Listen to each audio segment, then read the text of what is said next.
Well,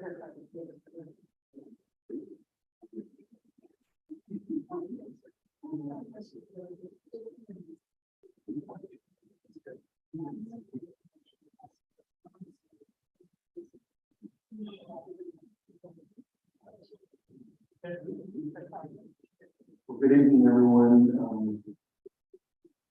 We're going to start the evening with the work session. So I'll call the work session to order at 5:31.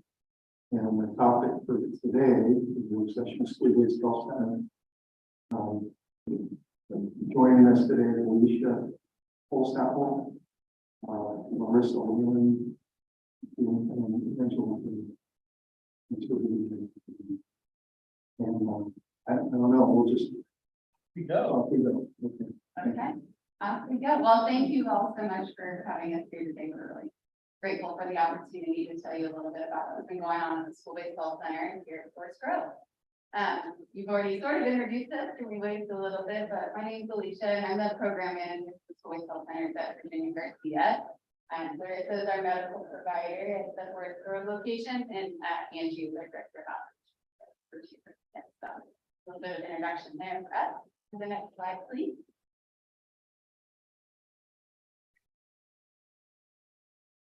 So we thought today we'd take some time to do some operational updates, talk a little bit about the team, sort of what's been happening this school year and in comparison to last.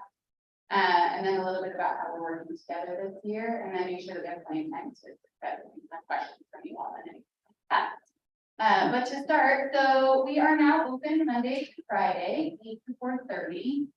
We are closed for lunch, 12 to 12:30.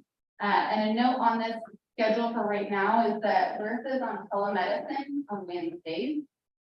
So if we do not have enough staff in the building, we do have to keep the doors locked. So we're open, but not necessarily unlocked as far as the doors are concerned. And that's just a staffing concern. We're hoping to have that resolved fairly soon. But just so you know, walk-ins could happen Monday, Tuesday, Thursday, Friday, Wednesday's questionable. And then there's a little bit about our staff team here. So obviously not Marissa, she's sitting next to me. And our mental health provider position is a partnership with LifeWorks, and that role is currently vacant. We just got an updated job description for that I sent again last week. So we are actively recruiting with LifeWorks for that role. That position is currently empty. We do have a mental health provider at our Century school-based location who's providing some of the coverage for our Forest Grove students. So there's that. And then Jenny is our receptionist and team assistant, which essentially is the first person you would talk to either on the phone or when you walk in that front door. She's there full time. And the team assistant part of that is that she does all the referrals coordination that it has. So that's her role. She's probably the first person you're going to talk to if you're going to engage with the school health center. And then our office health assistant role. So this is a dual role. They're both medical assistants and trained in the reception responsibilities as well. And that position right now is Nancy, and we're bringing on Monica on Monday. So we'll have a new staff in that position, but also a tenured staff as well. So there'll be 2 people in that role for a bit that we've got here. And then Yvette is just started as our youth coordinator. And I'll talk a little bit more about her role later, but she started last Monday. So she's brand new to our staff team. And this is our Forest Grove team. So this is anybody that you're going to be interacting with out here. And I try to be out here at least once a week as well to connect with everyone. But this is the team. And as far as the way that the clinical schedule is working right now, most of Larissa's visits are by appointment. We do try to make sure that there's some same day access in case somebody is going to walk in and do something that day. But it is by appointment. Mental health provider schedule, obviously a little more complicated right now. Those visits are all happening via telehealth. So we're hoping obviously once that role is filled by LifeWorks, we'll have somebody there full time in person and get a lot more access that way. So that's a little bit about our schedule and our staff team. Next slide, please. Thank you. And then as far as school-based services, it's fairly standard for the school-based model in Oregon. So you can think of the fact that we're doing a lot of similar things that would happen in our primary care office, which is on our high school campus. This is a list of some of the things that we do. I would say that A lot of the work that is happening here in Forest Grove is wellness related. So it's a lot of our wellness exams, our immunizations, things that keep our kids healthy and in school. That's a lot of the work. And as we know, because of the pandemic, the last couple of years, a lot of that care got deferred and a lot of people weren't engaging in those services. So we are starting to see, especially this school year, a lot of uptake in people who are due for those exams and also due for vaccines. So we're trying to play some catch up with a lot of those services. And that's a lot of what we're spending our time on right now. Next slide, please. You. Oh, can you hit it one more time to see if the numbers come up on the right side? Oh, no. Okay. Well, oh, it is. Okay. So, you can sort of see this. I'll talk through it, but, so the left side here, these are the numbers that we had for the 2021-2022 school year. It's divided between physical and mental health, and then it's also divided between number of students and then number of encounters. So obviously those encounter numbers are greater, those are the students who engage more than one time. And what you kind of can see at the very bottom there, on the left, is really supposed to be up there on the right with our 2022 school year. So as of July, those are our numbers from July through September. I don't have anything from October up on there yet. But you hopefully can see or see something close to the fact that we're on pace to hit the same amount of encounters that we had all of last school year by the end of this month, essentially, potentially next month. So definitely a huge difference in the volume of services. And a lot of that is obviously due to the fact we're open a lot more now than we were able to do last year due to staffing. So just wanted you to have some context on some of those pieces. Sorry that my formatting is not there. So we'll have the next slide. Thank you.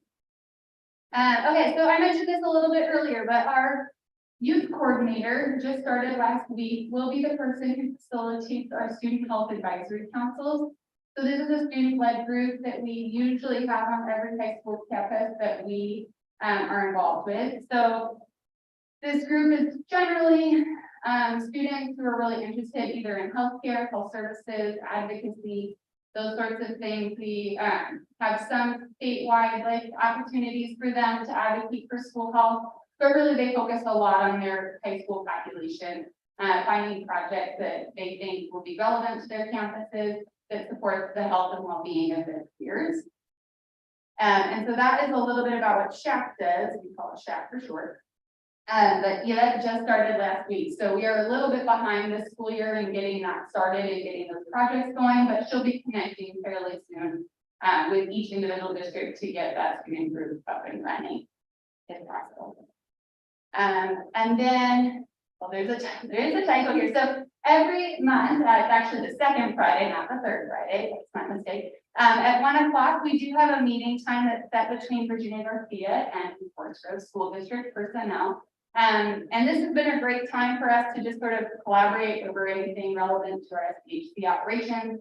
A lot of our time recently has been talking about mental health services, particularly because we have that gap currently at the FGSD.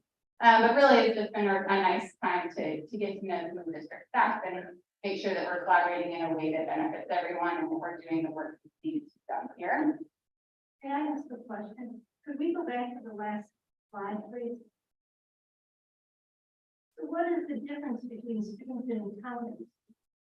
Yeah, so students refers to the number of unique patients, so the number of unique individuals that come into the clinic, whereas the encounters are each time they might have come in. Oh, I see. Okay. So 202 students visited the health center, 298. So are they the same students? A handful of the 202 students came in for more than one. Oh, okay, I get it. I didn't. Thank you.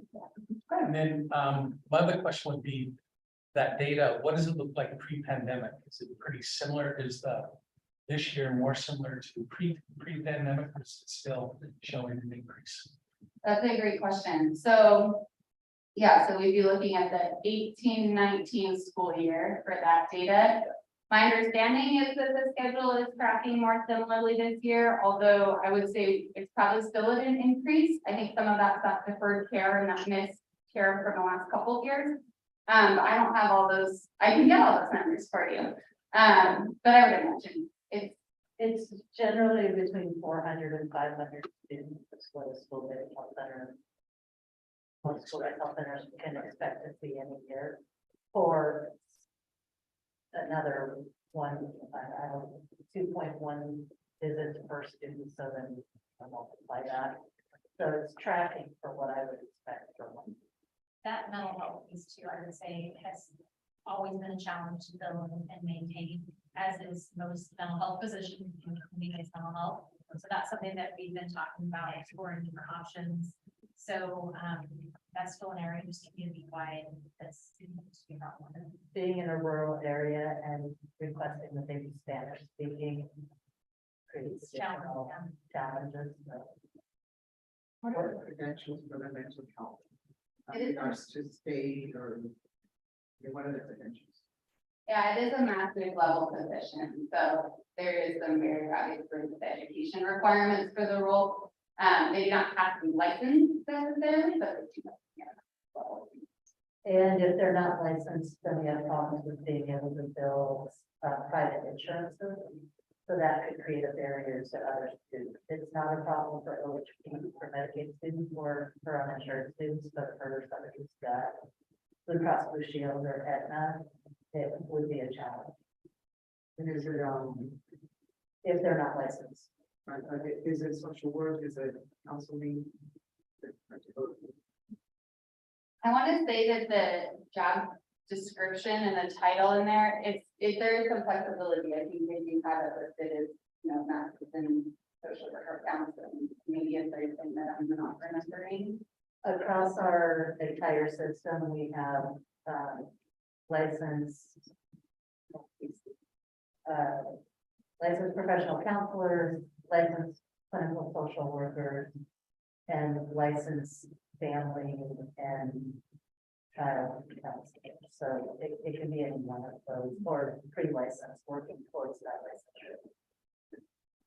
One of the challenges that happens in mental health is that there's kind of this 2-year cycle. People come in to get their licensure after it takes about 2 years of supervision to get their licensure.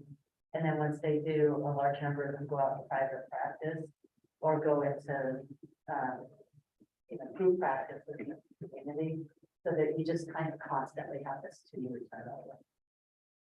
The salary rate of this one, that's probably what it is, right? That is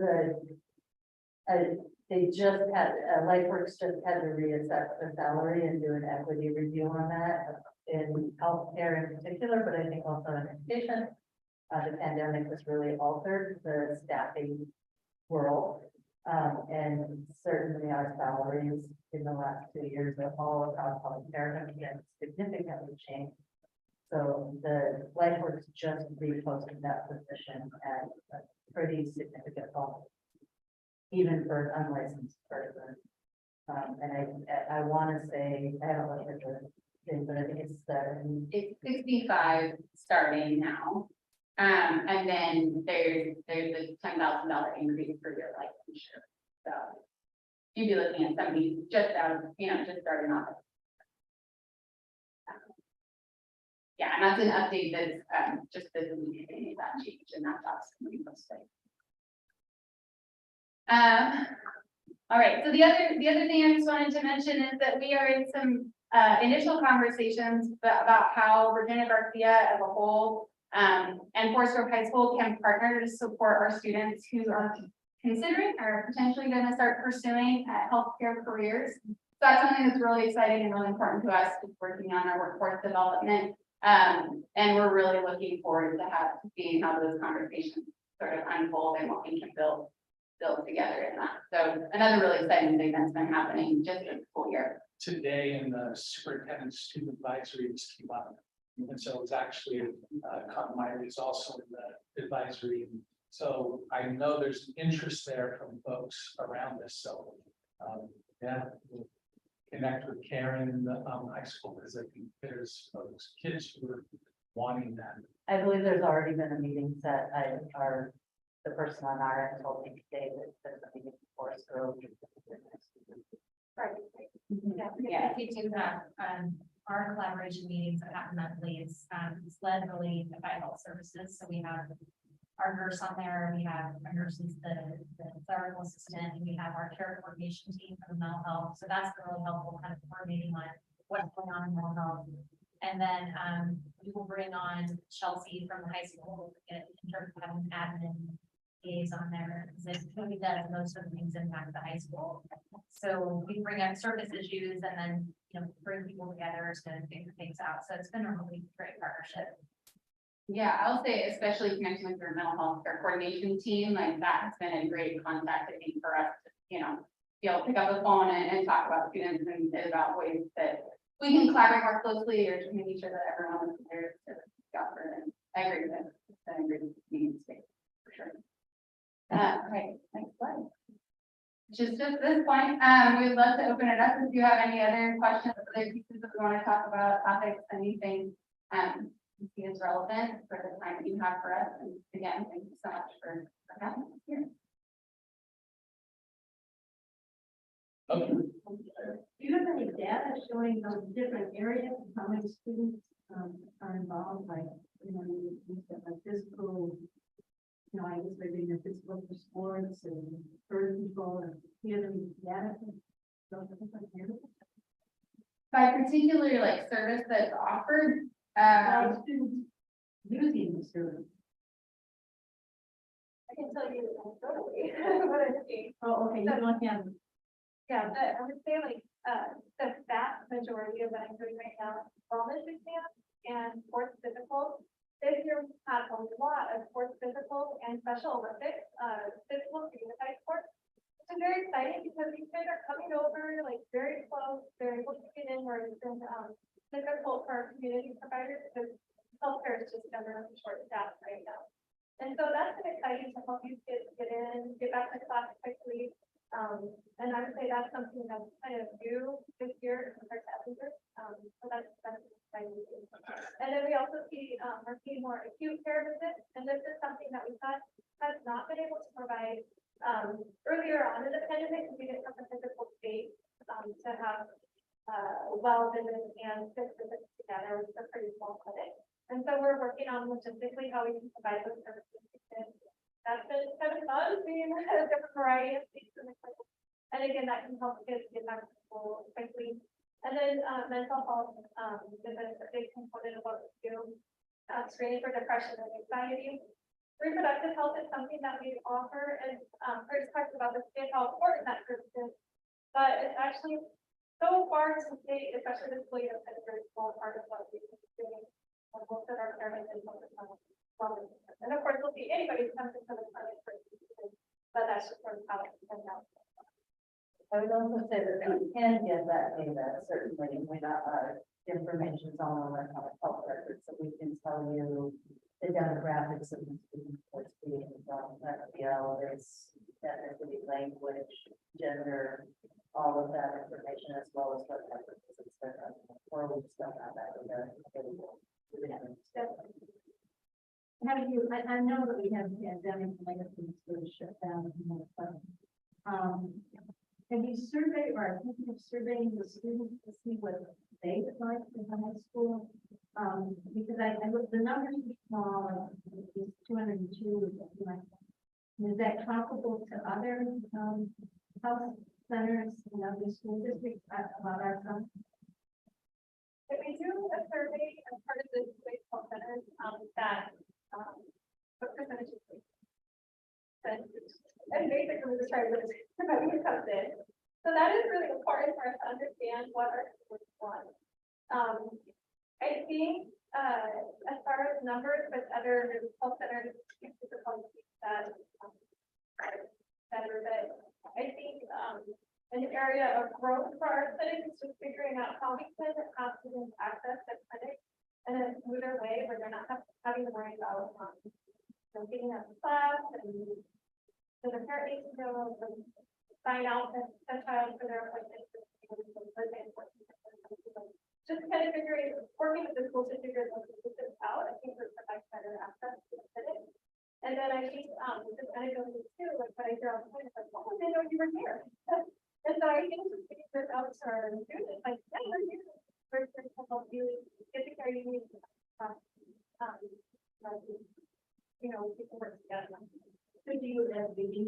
school year had like a table in the lobby and you share that you're here and. Yeah, that was it. Open house is very good. Sharing about our services and what we do. And then just to mention a little more about satisfaction survey. So we're a certified school-based health center with Oregon, and so there are requirements of that program. And one of them is that every year we give out as many surveys and get as many responses as we can from our student population. And that really does help for the following year. There's lag time, obviously, in getting that information back. But as far as like improvements we need to make in the services or things that students are looking for. The other place that we really can gather a lot of feedback is through the Student Health Advisory Council. Once that group is formed, they tend to be a really great liaison between the clinic and the school population and kind of can bring those needs that they are coming up to us. For guest-based students access to dental center. Yeah, so I do see some patients, from both Gaston and Maine. I feel like that's another opportunity for growth because all three of us are rural districts, you know, so I think, hopefully letting people know that you're here for them as well as fun. It is a fairly small percentage. I did have them look up for the 2021-2022 school year and it's 20 total students. So it is pretty small, but still, again, yeah. There's a combination of the location of the school-based health center off the side and behind the courts. And then the pandemic where a lot of students work on campus or work on campus. The knowledge of the presence of the school-based health center and the accessibility of it may have dropped off some. In terms of size, I've heard a school the size of the courts grow 400, 500 students is about what I would expect. This is, so it is pretty close to what I would expect out of another school. But then there are some challenges that were mentioned around working out how do students come to and from the school-based health center without getting in trouble for missing a class or having to have a parent sign them out, which is an added layer of challenge. Some school-based health centers really have that dialed down, where students in the office and the school-based health center work together. And this kind of students will be back and forth at these students in classes. Appointment, and sometimes it's more challenging. But I think that's a little bit. Work together. So if I'm a student.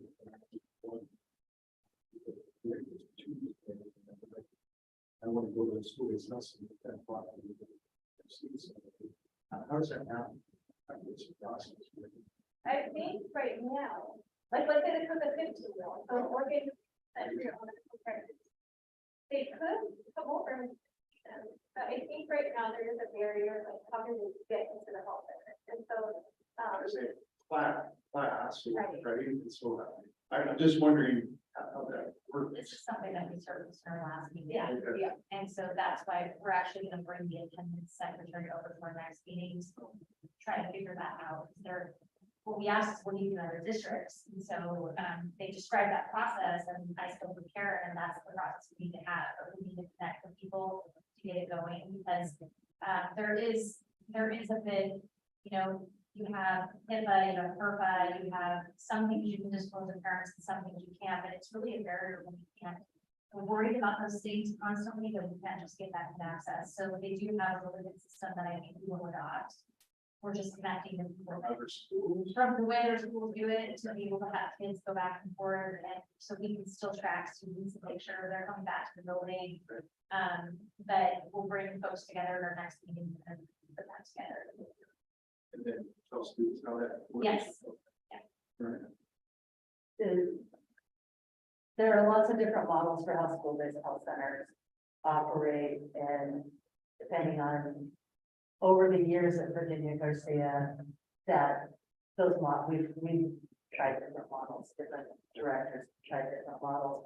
So in the past, our school-based health centers have seen many more younger students that are being brought by parents from elementary schools or even younger than that. And we're really trying to focus on the high school population. We're right there, really where the need where we can focus that need and where the school-based health centers are really support helping students that learn health literacy, access healthcare, and not miss school. So that's really the focus that we're trying to get to right now. Isn't there, some school-based health centers are actually in the school building, whereas ours is not, so it does make it easier in that situation, so. So does our, health center allow for the elementary parents to bring their kids to them? Yeah. Yeah, generally, if parents call our call center to make an appointment and they have a student in the district, one of the places that they can be scheduled for the school-based health center. But, so there are fewer of the same day sort of walk-ins things, but if we can really improve our access and understanding with the high school, we would hopefully be so busy that those younger kids would be directed to our primary care clinics instead of the school-based health center. Or we extend the school public. And I'll say just the scope of services will serve any student that's enrolled in a coursework program. So that can be, young kids and also can be all the way to 21. So are you seeing, businesses for the elementary kids that are doing volleyball? Yeah. So, just a quick question, what about during the summer? I mean, is summer programming available? You have a group of athletes starting in August, they have access to those physicals, July and August.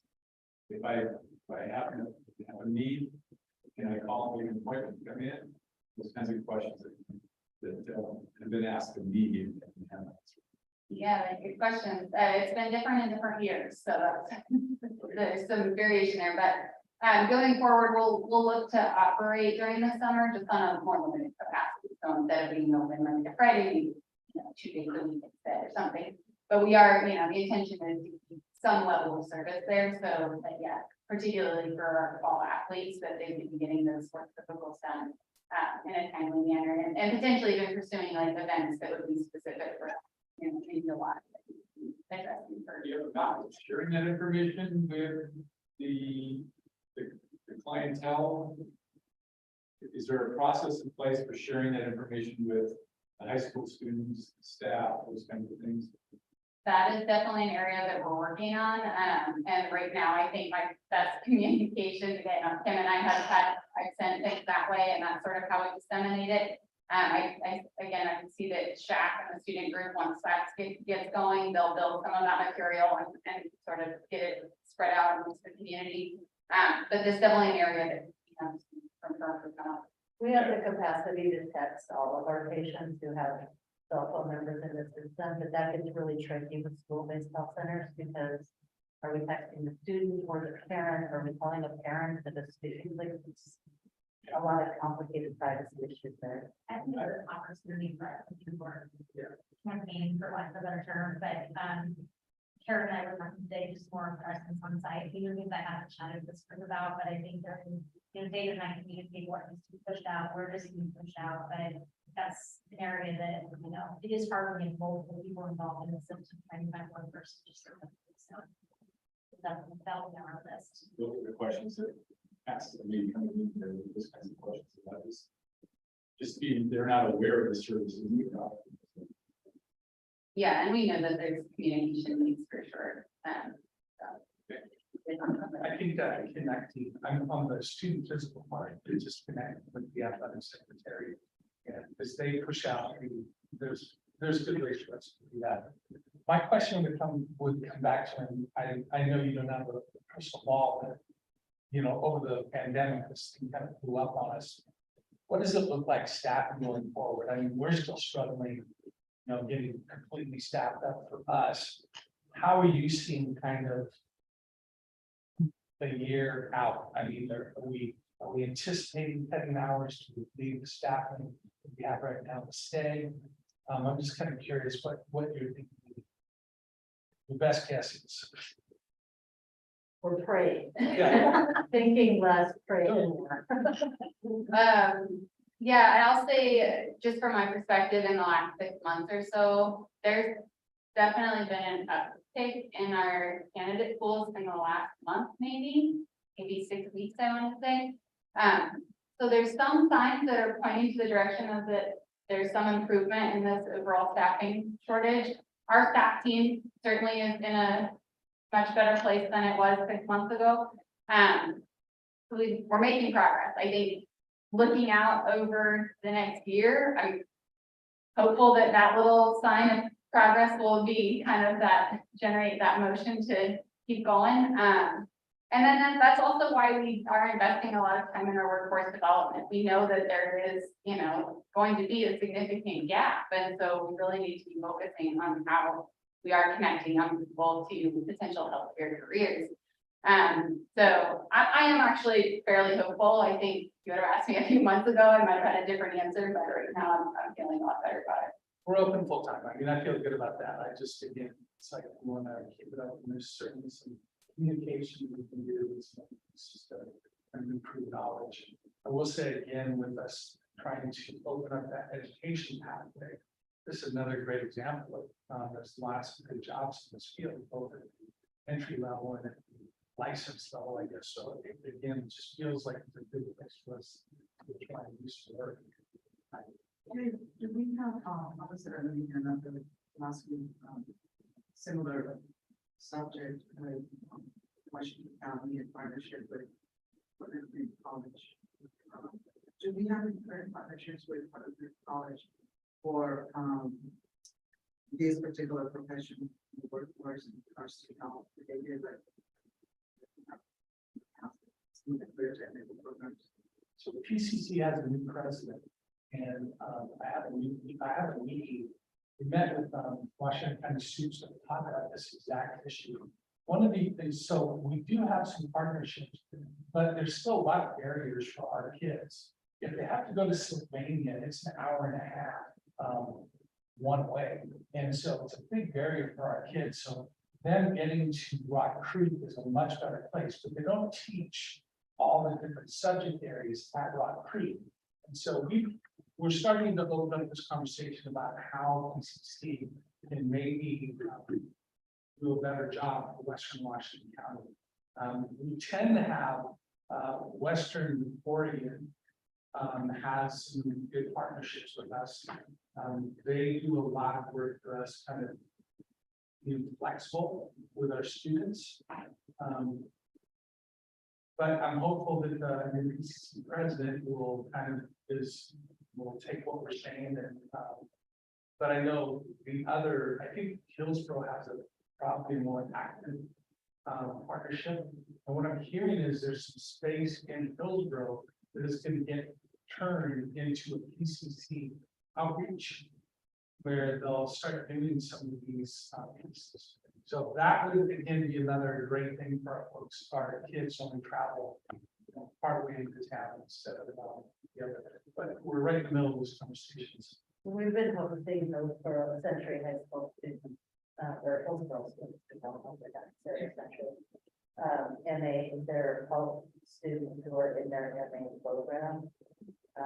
And they work with our clinical education team who they're getting to do things like learning how to administer shots and touring our clinics and spending time at our various sites. And we're really excited about the idea of able to do some of that course growth as well, with the goal of helping to graduate our future employees. Right.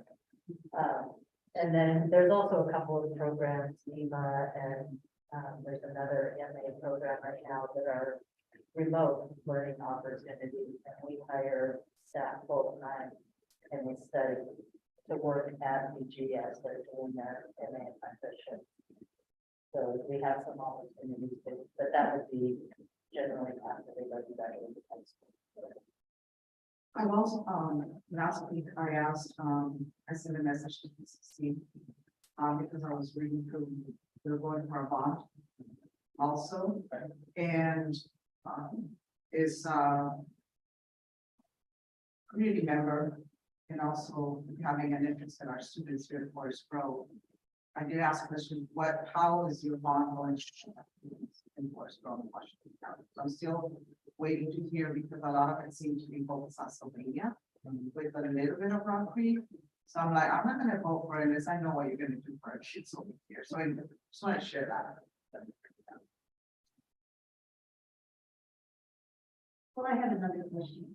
So this update, yeah, how you're funded, I'm not sure how you're funded. You want to do that? I'm sorry. No, so Virginia Garcia is a federally qualified health center. We receive base funding from the, FERSA, the Human Health and Resource Services Administration, the federal government. And then because we, and then, so that's how Virginia Garcia receives base funding, and then on top of that, we get revenue for the business fee generate for insurance to be filled, as well as all of the other grants and support that we get. And then school-based health centers are certified through the state, and that comes with a funding formula as well. That provides money specifically for the school-based health centers, and there's also money for mental health services. Virginia Garcia is fairly large, but across the entire Washington County, we about 50,000 patients a year. So we have very diverse funding streams. School-based health centers base funding comes through that state formula, and then any revenue that we generate from this is on top of that. But then we also get support from general funding. So the majority of the state is federal. Yeah. And a small portion is like, move on, At the school-based health centers, in our main clinic, it's actually a lot more revenue than it is base funding. But at the school-based health center, it's healthcare funding is a wild world. Is it like education? It is. So, most people are familiar with fee for service. You go in and see the doctor, there's a $250 bill, it goes to your insurance, they take 200 of it, you get, they either write off $50 or you can charge $50. In healthcare in Oregon, most FQHCs are on alternative payment methods, which means that we, for patients who are assigned to Virginia Garcia by the, by Care Oregon, let's say, for example, we actually receive a fixed amount per month, whether we see that patient or not. So if we see the same patient 20 times in a year, we still only get $30 a month for that patient for the entire year. If we don't see them at all for an entire year because they're young and healthy, we still get paid for them. So we get it per member of the month, where school-based health centers have become very challenging. Is that not all the patients walking in the door of the school-based health center are assigned. If you go into our Cornelius clinic, you only come in if you've been assigned to us, or if you're uninsured, and then we'll get you per member per month. But students can come in here into the school-based health center and not be assigned, and then we don't. They neighborhood health center might get paid, Kaiser might get paid, OHSU might get paid, even though we're seeing that they're getting per member per month. So there's a lot of trickiness in trying to meet both of the requirements of our state certification, that we see all students regardless of ability to pay and regardless of insurance status, and how people pay, and whether or not the student meet up enough to be financially sustainable. Thank you. A lot of That hasn't changed since it started, right? I mean, that funding formula has been the same from the very beginning. Hasn't it? for school-based health. Yeah. that's Yeah. what I mean. I remember having the same discussion when we were trying to talk about whether we want out of this health center and we were having that same discussion. So that take all students in comes with the state fee. Correct? Yeah. So that enables you to take anyone that wants. Right, and then, I get the whole funding piece. of it. yeah. And arguably, if 100% of the students at the school were covered by Kaiser and OHSU, which Virginia Garcia can't fill, that state funding formula wouldn't cover it. That doesn't even cover the cost of one full-time provider. So we spend a lot of time trying to balance that out while making sure that we maintain access. It gets even more difficult when we start talking about mental health services. Because again, we go back to the commercial insurers and pretty much only pay for licensed providers. And then if we're gonna refer that person to a provider that can continue to see them, then our providers are like, well, we probably shouldn't do the assessment. But then, so then we start running into the, but you said you were open for everybody, except that one. And all. Thank you. I was just curious if it had changed in. Well, yeah, I mean, every election is an exciting ride for healthcare too, right? Like I'm sure there's education. We just never know if our funding is gonna get renewed. But you always hear about the funding cliff, we're in the funding cliff. If it's not renewed every year, big chunks of our money fall off. Sometimes the night before we find out that we're going to fund it, so this kind of trickles along.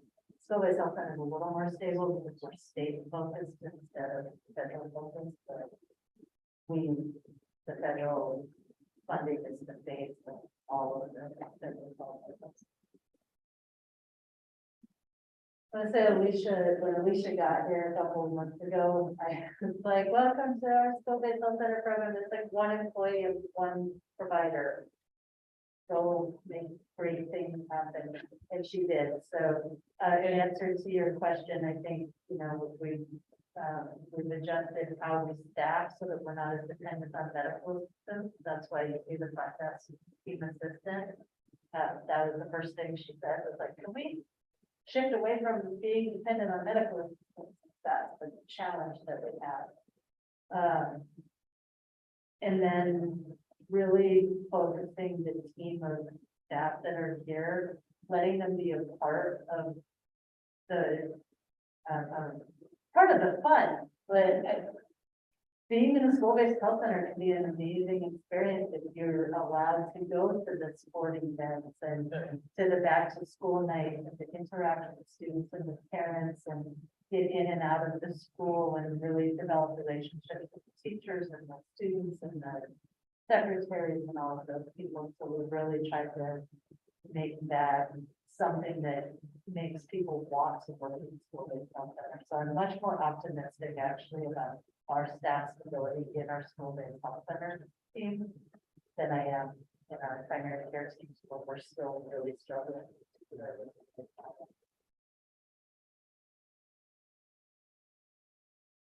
Okay.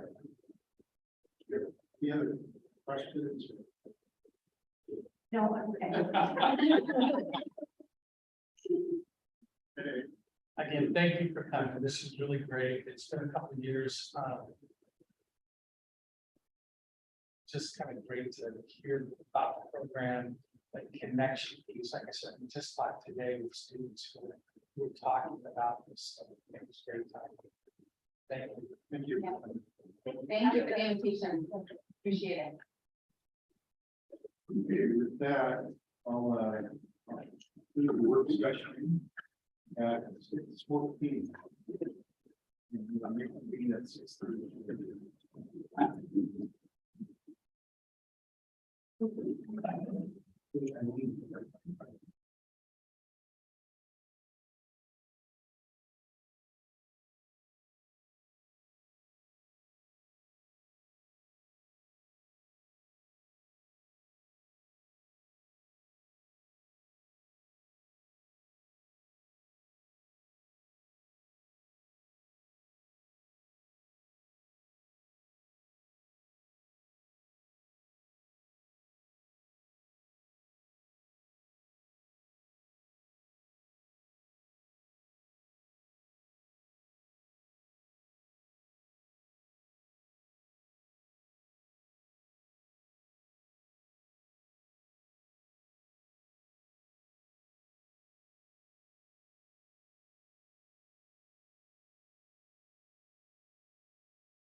Hey Val, can you hear us okay?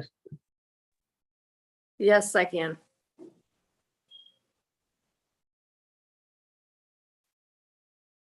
Okay, thank you.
Hey, I'm not hearing anything.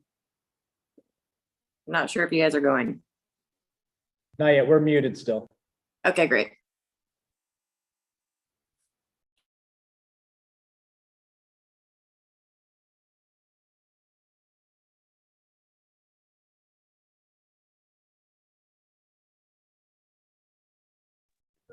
Okay. Good evening. We'll get the meeting started here. Call the October 24th, 2022 Forest Grove School District Board of Directors meeting to order at 6:30. We'll do a roll call of board members present and we're chair present. Carol, Vice Chair President. Marcel Rodriguez present. Hey, Brenda, speak for them. Valerie Ingram. There you go. Okay. And Miley Brennan, student Yep. rep. perfect. Thank you. Would you please join me?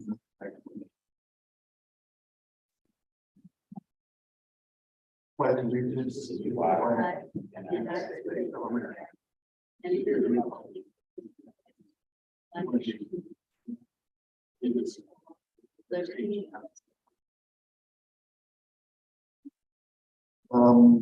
Do a quick introduction of the audience and staff. We start.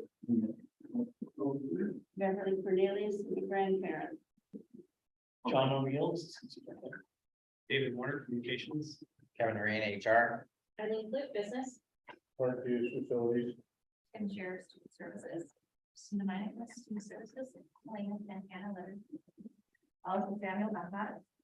Brenda Lindsay, mathematics. Enrique Pinion, Technology. And Enrique, thank you. Approval of tonight's agenda.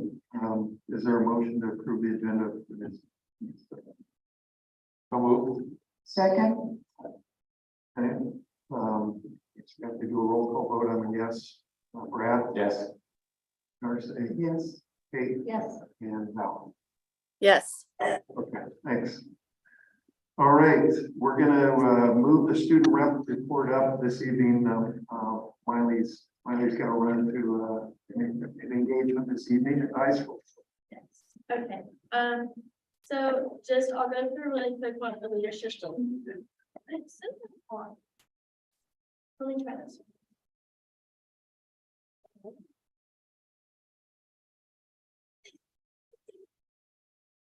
You're doing fine.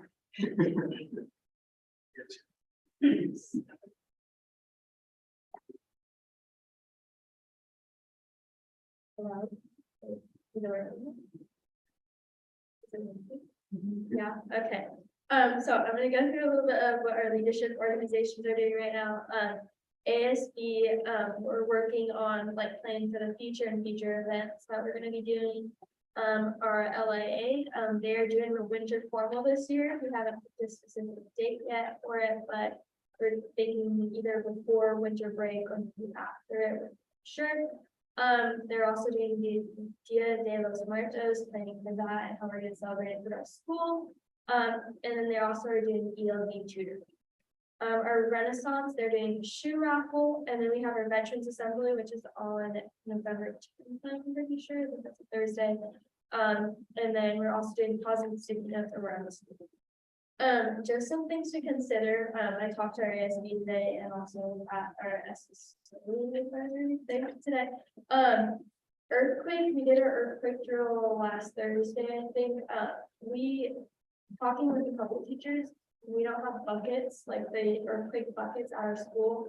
And I don't know if it's like elementary schools too that don't have it, but at Forest Grove High School, I'm pretty sure we don't. I know some teachers obviously don't have it. I'm not sure about other teachers, maybe they have it, but there's none in the classroom. So just be aware of that. I don't know if we can do something about that. But also just in addition, we do have a food pantry, and a lot of people that go there, we are also wanting to figure out a way to distribute clothes. We had a clothing drive, I think, a couple of years ago, and so we have a lot of inventory of clothes that we have for the community and what they can have. But we're just looking for a space to put it in somewhere that's accessible for all of our community to have it, because we don't need people in like this clothes. No one to use. So just thoughts about it for what I have. So yeah, thank you. Thank you. Okay, Fun. yeah, no Okay, fun. so I'm just gonna-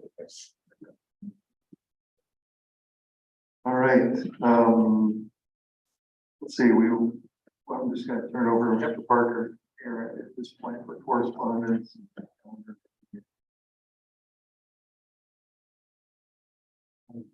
Okay. Your calendar notes, a couple I just wanted to highlight there. We've got back to school night. We've got parent conferences rolling later this week, K-8. And then next week will be the 9-12. They're doing kind of a hybrid version of this where they've got some Zooming going on, and then we'll have some folks coming in person, which is, I think, actually really good for some parents. The Zoom is a nice way. Veterans Assembly at Forest Grove High School on the 10th at 11 a.m. or no, 9:30 a.m. Just wanted to highlight those pieces. Next, I wanted to, in my comments, I need to start with the annual Division 22 standards, kind of talk through that. So for the 2021-22 school year, that's last school year, school districts are required to report on the Division 22 standards included in OAR 581, 022, 01, 03, and report to the board any standard that was not in compliance. Our cabinet has reviewed all of these standards, and I'm pleased to report that the Forest Grove School District was compliant and met all Division 22 standards for the 21-22 school year, with one exception. The exception is this: it's OAR 581, 022, 2265, instructional minutes for PE. Last year, the state increased PE instructional minutes from 150 to 180 per week for grades 6 through 8. We are compliant at the high school level. We're compliant at the elementary school level. Furthermore, the state has increased the instructional years this year to 225 minutes for grades 6 through 8. We currently do not meet that standard as well. We didn't meet it at 180, and we're certainly not going to meet it at 225. We've included PE facilities in the bond package coming up. They would create some new spaces to teach PE advanced. But even if that passes, this is still a challenge. And we're either taking away electives, music, ELL. I mean, there's the problem with that middle school schedule is every minute is already allocated. So to now add in more PE, you got to take something away. This is one of the primary, we're not alone in not meeting the standard. There's many other districts around us who are also not going to meet this middle school standard. I don't want to name them off, but we have plenty of company on this. The COSA, the Coalition of School Administrators in Oregon, is making this a top legislative priority because we need a legislative change on this. In not meeting this priority, what will end up happening is we'll meet with the state and we'll propose some sort of remediation. That's not the right word. It's A plan that. a plan of action is what we'll end up having to do for this. But other than that, all of our other Division 22 standards are met. Questions? That was a complicated one. Well, 180 minutes last year, 225 this year, what's it gonna be next year? I mean, that's a huge jump. It's a huge jump, and this has been in the works. This got passed 2013. And it's been a long time. It's just that the problem here for the middle school is that you gotta give up something. If you're gonna do that PE, you've got to give up something. So that's the real issue here. So what are we right now? What's the baseline? Once I run there. So right now, we meet 150 minutes K5. We don't meet the 180, 6A. Currently, at Tom McCall, PE minutes per week is 150 minutes of PE and movement per week. Remember, we integrated movement into the classroom for a number of minutes a day and into music. So what are we at middle school now? 150. At the middle school, we're 225 for one semester each year. Does that make sense? One semester they get PE. The other semester they health. Health is one. Both flip flops. Yeah, and health does not qualify for PE. So your annual rate is.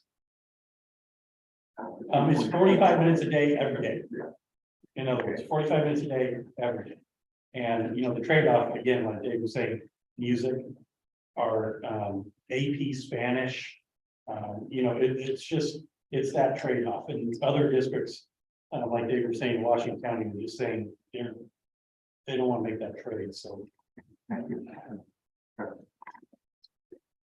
Next, I want to just talk a little bit. So school report cards came out last week. And again, they weren't, I mean, we presented in the spring our local assessments and we knew our kids were behind and it would show that. But I also want to just mention that the SBAC is going to become a really hard test to begin to compare. And just as an example, and this is probably more so in the secondary levels, but here's the participation rates of districts around us. 65%. We were over 90% of our kids participating.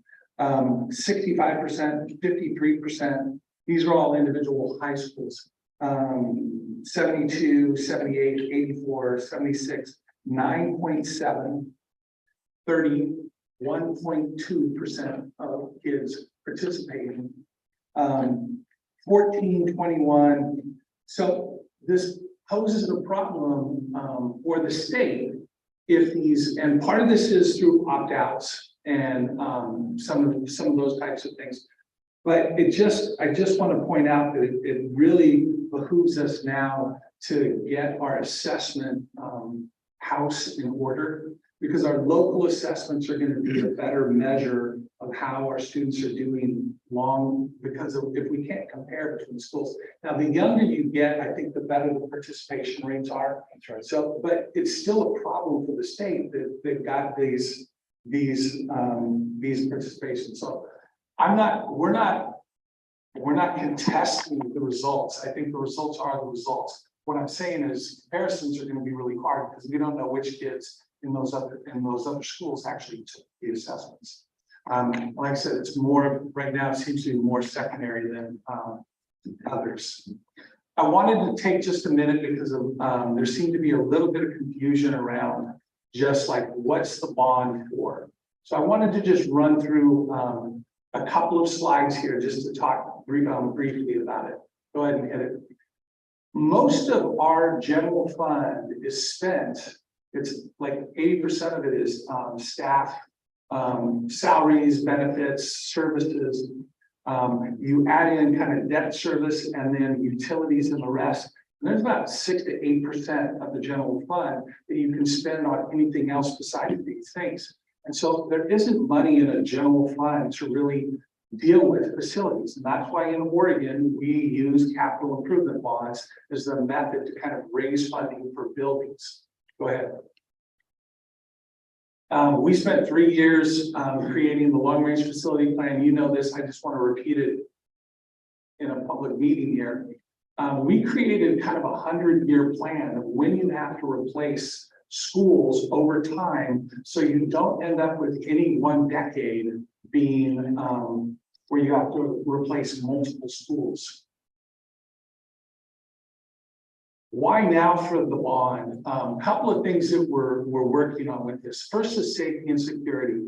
We'll be working to purchase more secure openings. This would be either safety glass or films. It makes the front entrances and the where people go tougher to get into. There's also security cameras, new fire alarms, new alarm alarms. And so we've got the first part about this is just to make our schools more safe and secure. Second thing is we've got a 100-year plan. Right now you've got Cornelius, which is at 77 years old. By the time you get to 100 in the next 10 to 15 years, we have to do something about that school. The capacity of our schools is, we redid our enrollment measures. And what we found is basically we've got all of our secondary schools look to be okay in the next 10 years. Part of this has to do with we have kindergarten, all of our kindergartners across the district are adding up to somewhere between 350 and 400. And the classes that are leaving senior-wise are 450. And so we have a net decrease in students moving forward. So we feel okay about the secondary schools. Elementary, our initial enrollment showed that we had growth on the west side and the east side. When we redid that enrollment after the pandemic, what it showed is really we only have one school that is vastly over capacity. This kind of shows the different schools. And again, you've got Cornelius is the second one down there, and it goes into 100 within about 20 years or so. We're at 77 years. Hit one more for me, because I think this is the one. So this is our enrollment piece there. And the orange bricks on the left-hand side there is Cornelius. The solid black line is the absolute building capacity. We're already over capacity. That's why we bought into 2 portable classrooms. We're going to continue to grow at Cornelius. And so the combination of the age of that building and the fact that we have a capacity problem at Cornelius is why this bond is recommending that we replace Cornelius. Oh, that's the end of my slides. Okay. So I just wanted to kind of get out there. I think there were some questions about why we're recommending what we're recommending. There's lots more in this bond. There's basically, there is deferred maintenance, HVAC, and exterior and interior cleaning and painting and repair for every school in the district. There's CTE improvements at the high school. I mean, there's a lot to this bond besides just those things, but I just really wanted to spend a little bit of time outlining why this is so important for Cornelius.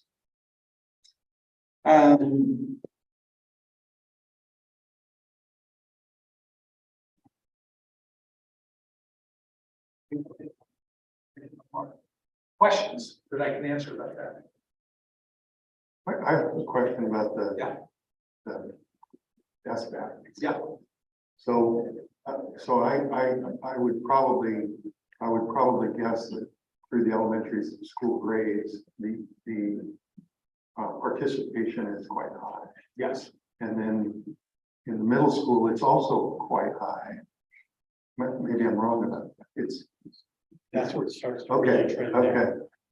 And then in high school, I know, right? And so I guess I would say, I know Dave says that, you know, the results are the results, but I would say that at least at the high school level where the numbers are really low, maybe not so low for us, but low across the state, it's not an accurate reflection of how the district is educating students, because there's so many students that don't participate that it's not good information. That's what I would say.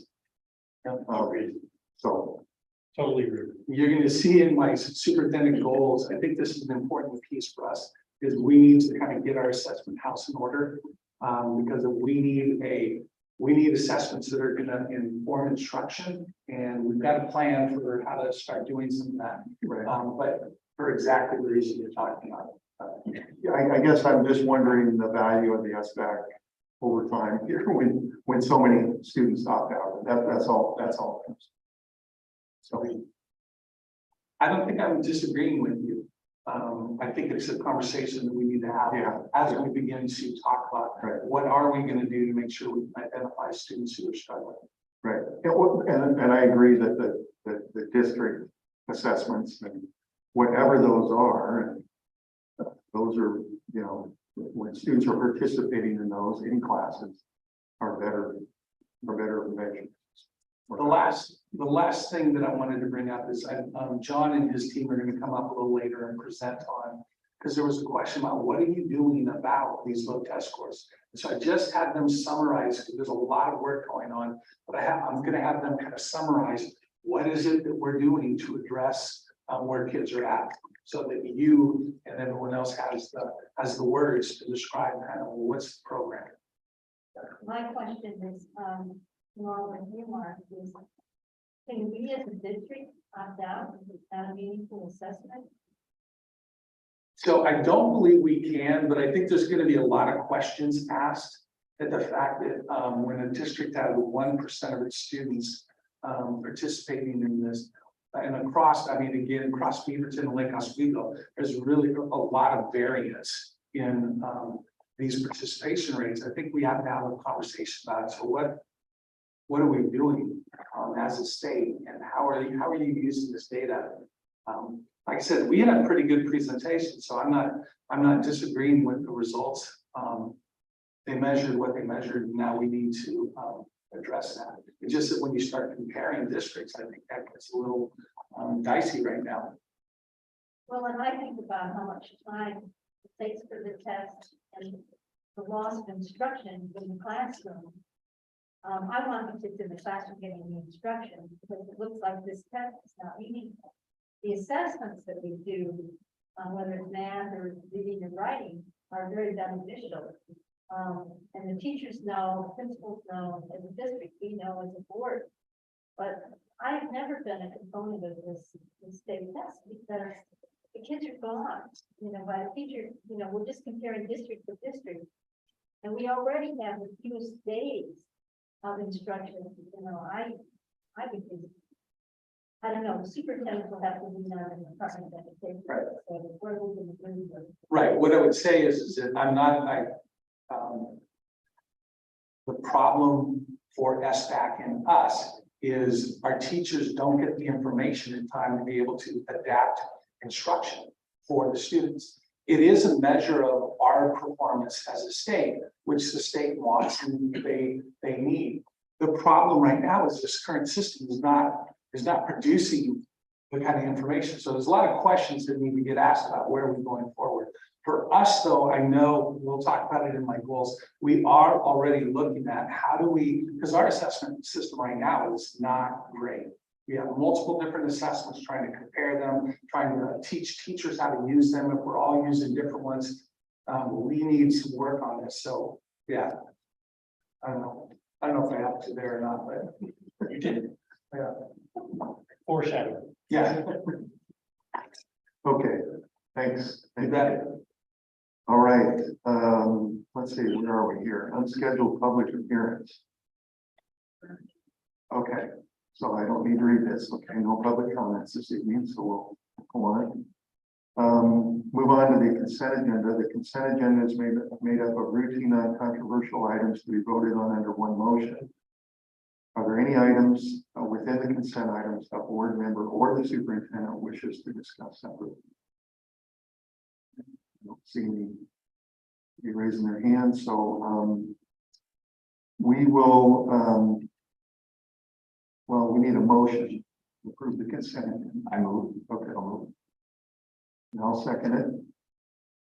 And so we'll do a roll call vote. I am a yes.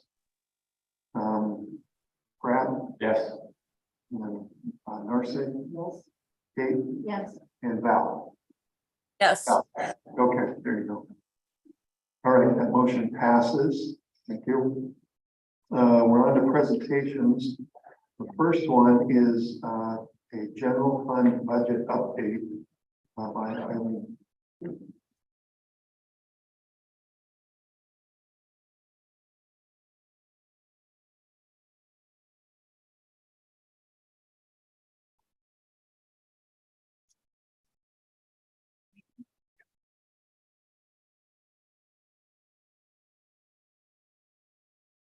So tonight we have both, the final closeout for 21-22 fiscal year update for you, and then we have the,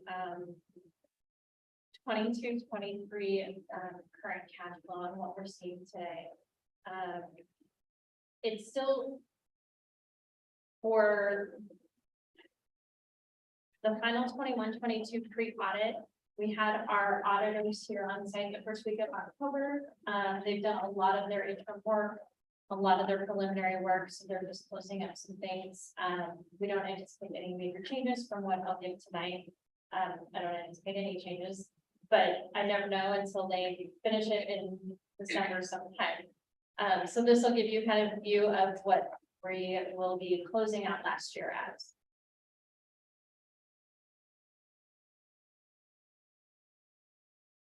There's a lot of numbers on here. The one in the circle, in most of the presentation, it's 2 years historical, what the budget is, the actual, and then how it compares to budget and prior forecasts. So the number at the bottom in the circle is 16.7 million, and that is our ending fund balance for last year. It's 23%, a little bit above the prior year, 20%. The big things that changed from the spring to now, it's just, we closed out the year, we closed out a lot of our COVID grants, some just closing out some of those grants we used as much as we could, and then just the continued staffing shortages through the end of the year, the lack of subs, employee turnover that continued all the way through the end of the school year last year. So those were a lot of the savings. And then we had the lit adoption where the expenditures didn't happen until the new school year. So we had anticipated some last spring to happen before we close out, and then we roll forward without having those incurred until the new school year. But overall, we'll be bringing $1.9 million into the new budget, more than what we had planned in the adopted budget for this school year. A couple of things that you'll see changing in the cash flow presentation tonight, and then also moving forward and in audit books and budget books, is the new way we report GASB 87. That's the new leases on how we have to report lease obligations. Typically with our copiers and printers and land leases and any kind of lease we have, the monthly payment for that is just expended every month as we go. Moving forward, the new requirements are that we create another financing source. So we basically are treating it like a loan. So we're bringing in revenue for the full term of the lease and then expending the full term of the lease in the same year. So it has no net cash effect, but it will be reported differently. So you have under resources, there's the other financing sources. And then under expenditures under capital, it's up higher because of that shift in how we're reporting. It doesn't change the ending, it just changes how it's reported here. So we'll see that moving forward. The new ones, there's going to be a new one coming next year that we'll be implementing this current year too. So just heads up that that is changing.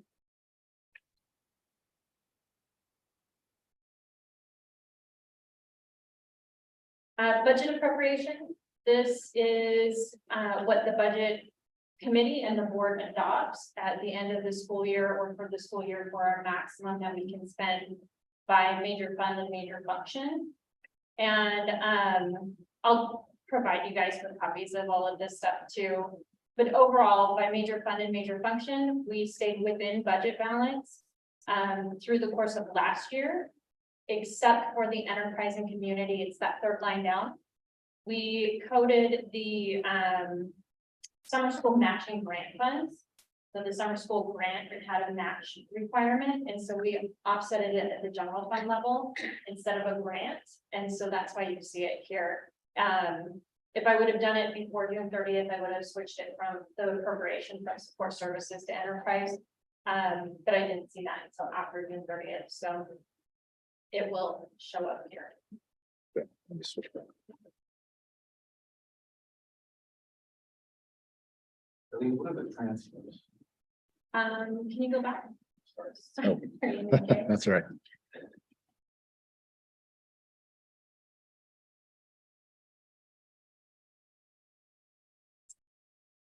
The transfers, that's a transfer out 175,000. It supports the Speed Shark debt payment and the turf field reserve. So there's two parts to that that we put into other funding funds. So every year we transfer, part of it will go to the debt service fund, and then part will go to capital expenditures.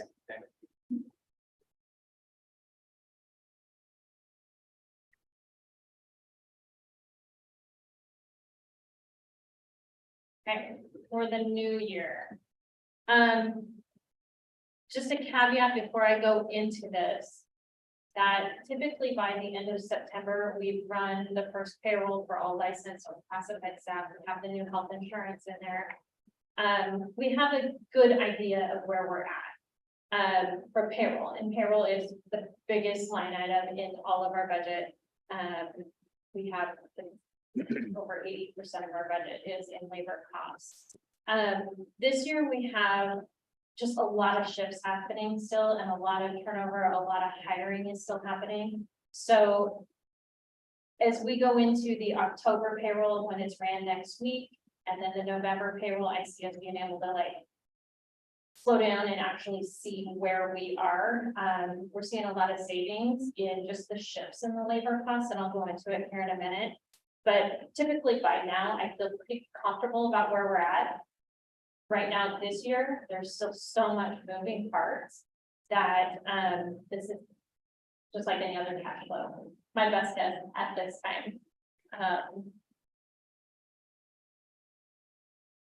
So again, 2 years historical budget, actual to date, what's left in the budget for the rest of the year, the total forecast, and then how it compares to the budget. We are still really early in the year, so I'm still assuming we're going to spend our services and our supplies and our building budgets, or they're going to spend their budgets. So I don't have a lot of shifts in here yet. We haven't gotten our first property tax payments. The state hasn't updated the state school fund yet this year. So there's not a lot of shifts in here, but the big couple that I wanted to point out was the beginning fund balance rolled forward. So that's our revenue increase from last year. And then for expenditures, I have in here almost $2 million in salaries and benefits savings. This is from that shift in labor right now. So, and then we have a $250,000 increase in services, and that's just moving the SLPs from salaries and benefits to a service contract. Overall, we're at 14% in ending fund balance. It is 4% higher than our budget, but it is still utilizing $5.6 million of the prior year's fund balance. So that's still deficit spending.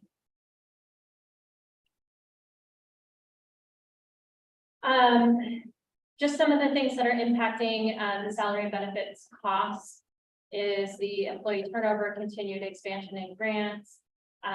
As we are hiring into grants, we're utilizing a lot of the staff that are experienced in place, and then hiring temporaries to backfill some of that.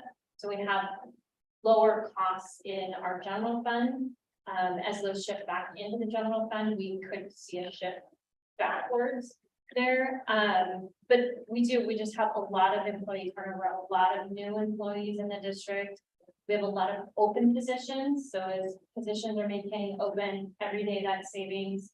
Our subs pool is slim, so not all of those are being filled. And then just as people did their insurance selections. The other thing here is person officer.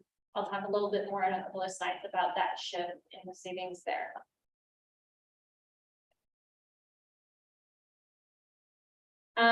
Just one way of looking at the labor changes, I wanted to just kind of point out. When I ran the general fund cash flow after the September 30th payroll, we had 32 FTE open in the general fund. Those are unfilled positions. That's almost 6% of our general fund positions still open at that time. Now that's through September 10th, paid September 30th. So I'm a little lagged on by the time we process payroll and get to update the cash flow. So Those aren't teachers, are they there? it's across the board, classified license, classified confidential. Of the license, 7.4 FTE was in sped teachers or specialists. And then 4.25 was the pocket FTE that we had for class size bubble. So that's the license, and then for the classified 10.56 was sped IAs at that point in time.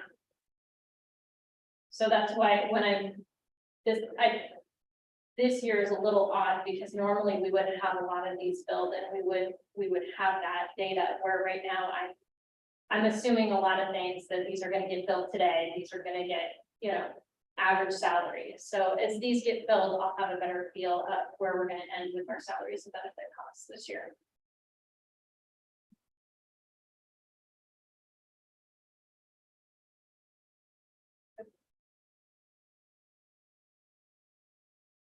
Another look at just kind of employee turnover on experience with the district, looking at just the employees that are coded to general fund. Now, this is number of staff, not FTE. So a 6.5-hour classified staff is 1 here. So this is number of bodies coded to the general fund. 98 of the total have less than 1 year since their hire date with the district. 69 had a year with the district, and 117 had between 2 and 5 years.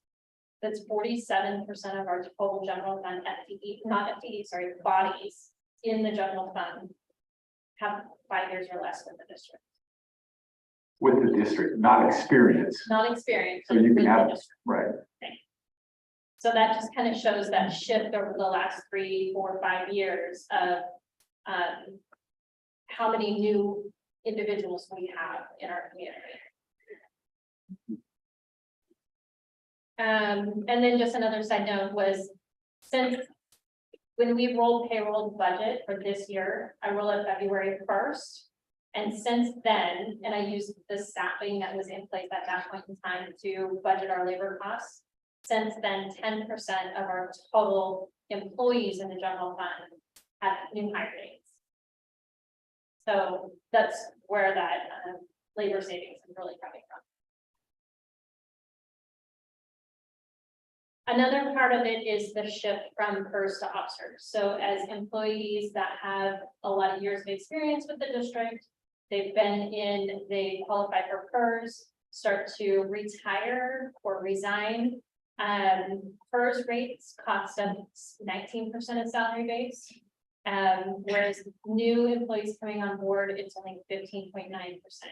So every time we have a shift like that, we not only have the salary shift in somebody from the top of the schedule to more younger,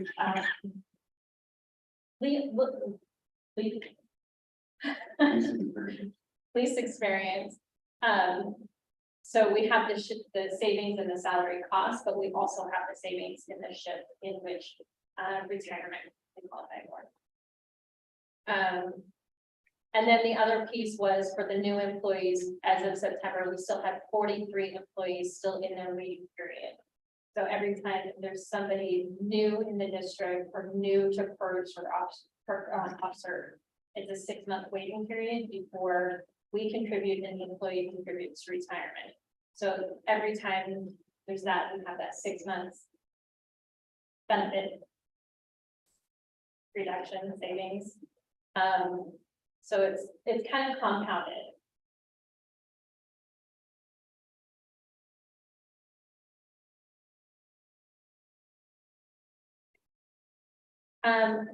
Couple other things I wanted to talk about tonight. It's just enrollment. Enrollment is one of the biggest factors into our revenue forecast. our revenue for, the district, so that's how our state is, how we're funded, is based on our enrollment, and, you can see the dotted line 15-16, that's when full day kinder started. We stayed between 6,200 students for the next several years. And then COVID hit. We went down to 5,737 students when COVID hit. We gained a little bit back last year. And then because of that drop in a large exiting senior class and a smaller incoming kinder class, we budgeted for a reduction in enrollment for this year. However, we actually came in at 5,797 students. So we're right in line with where we were same period last year.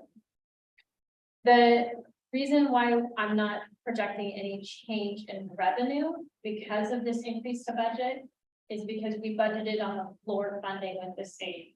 So the greater of the prior year or the current year. So when we're looking at that enrollment update, monthly enrollment update, and it says we're above budget. We are above budget for enrollment, but we're not above necessarily the floor funding for our revenue. So.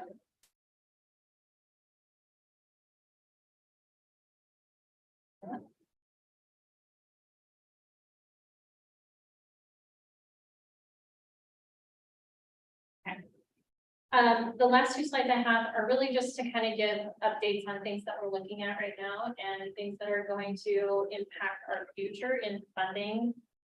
Overall, this graph shows the alignment between birth rates in our community to our actual enrollment for our kinder classes coming in. It does not show net migration, so students coming in and out of the district or moving in and out of the district or developments. This is strictly just birth rates to enrollment for our kinder classes. And so if you look at the last 3 years of birth rates to the next 3 years of kinder, we will still see a drop in kinder for the next 3 years.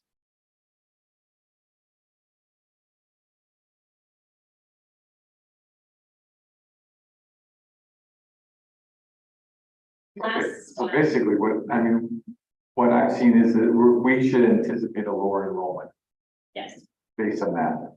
based on this, but this does not account for migration.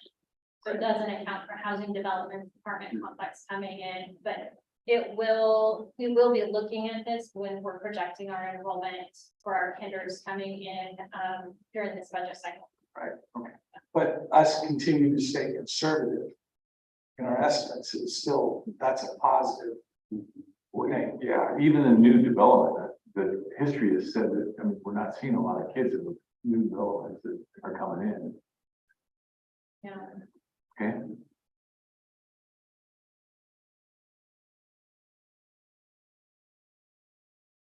Okay, the last slide is just to kind of what we're talking about or what we're looking at about our future is the PERS rates. So we did just get our new PERS rates for the new biennium, the 23-25 biennium. PERS will go from 19.01% to 19.02%, minimal to no impact. Observed is going from 15.9% to 16.18%. Overall, it's not a significant increase for the next biennium, so that's good news. We will be using these rates for the next budget cycle as we start looking at that in January. That piece is good news. The bottom notes that I have is really about the rate of return. PERS builds our projected rates and looks at our rates based on an assumed rate of return. So what they anticipate to get for interest for their investments.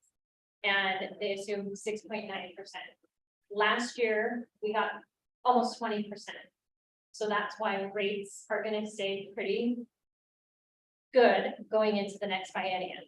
However, what happens this year and next year is going to drive our rates into the following biennium. So far this year, it's been a negative 1.46%. So it's good that the next biennium is going to be, we're not going to see a significant impact in our first rates, but the following biennium is what we want to keep an eye out for. Yeah. And then, really, do you have any other questions? A lot of information. We have a hard copy of that somewhere. I can get you a hard copy. I didn't print them for you. though, I'm sorry. Good. Okay, I can send it to you in a PDF. that'd be good. Thank you. Thank you.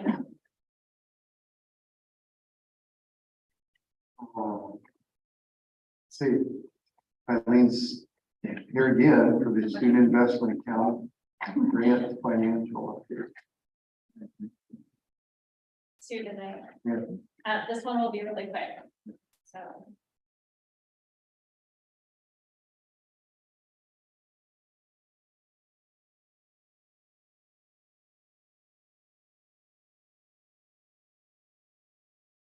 Again, now that we finalized and closed out the last year, and I just wanted to be able to give you guys an update on how we actually spent our funds for the Student Success Act last year, and then where we are on track to spend for this current year.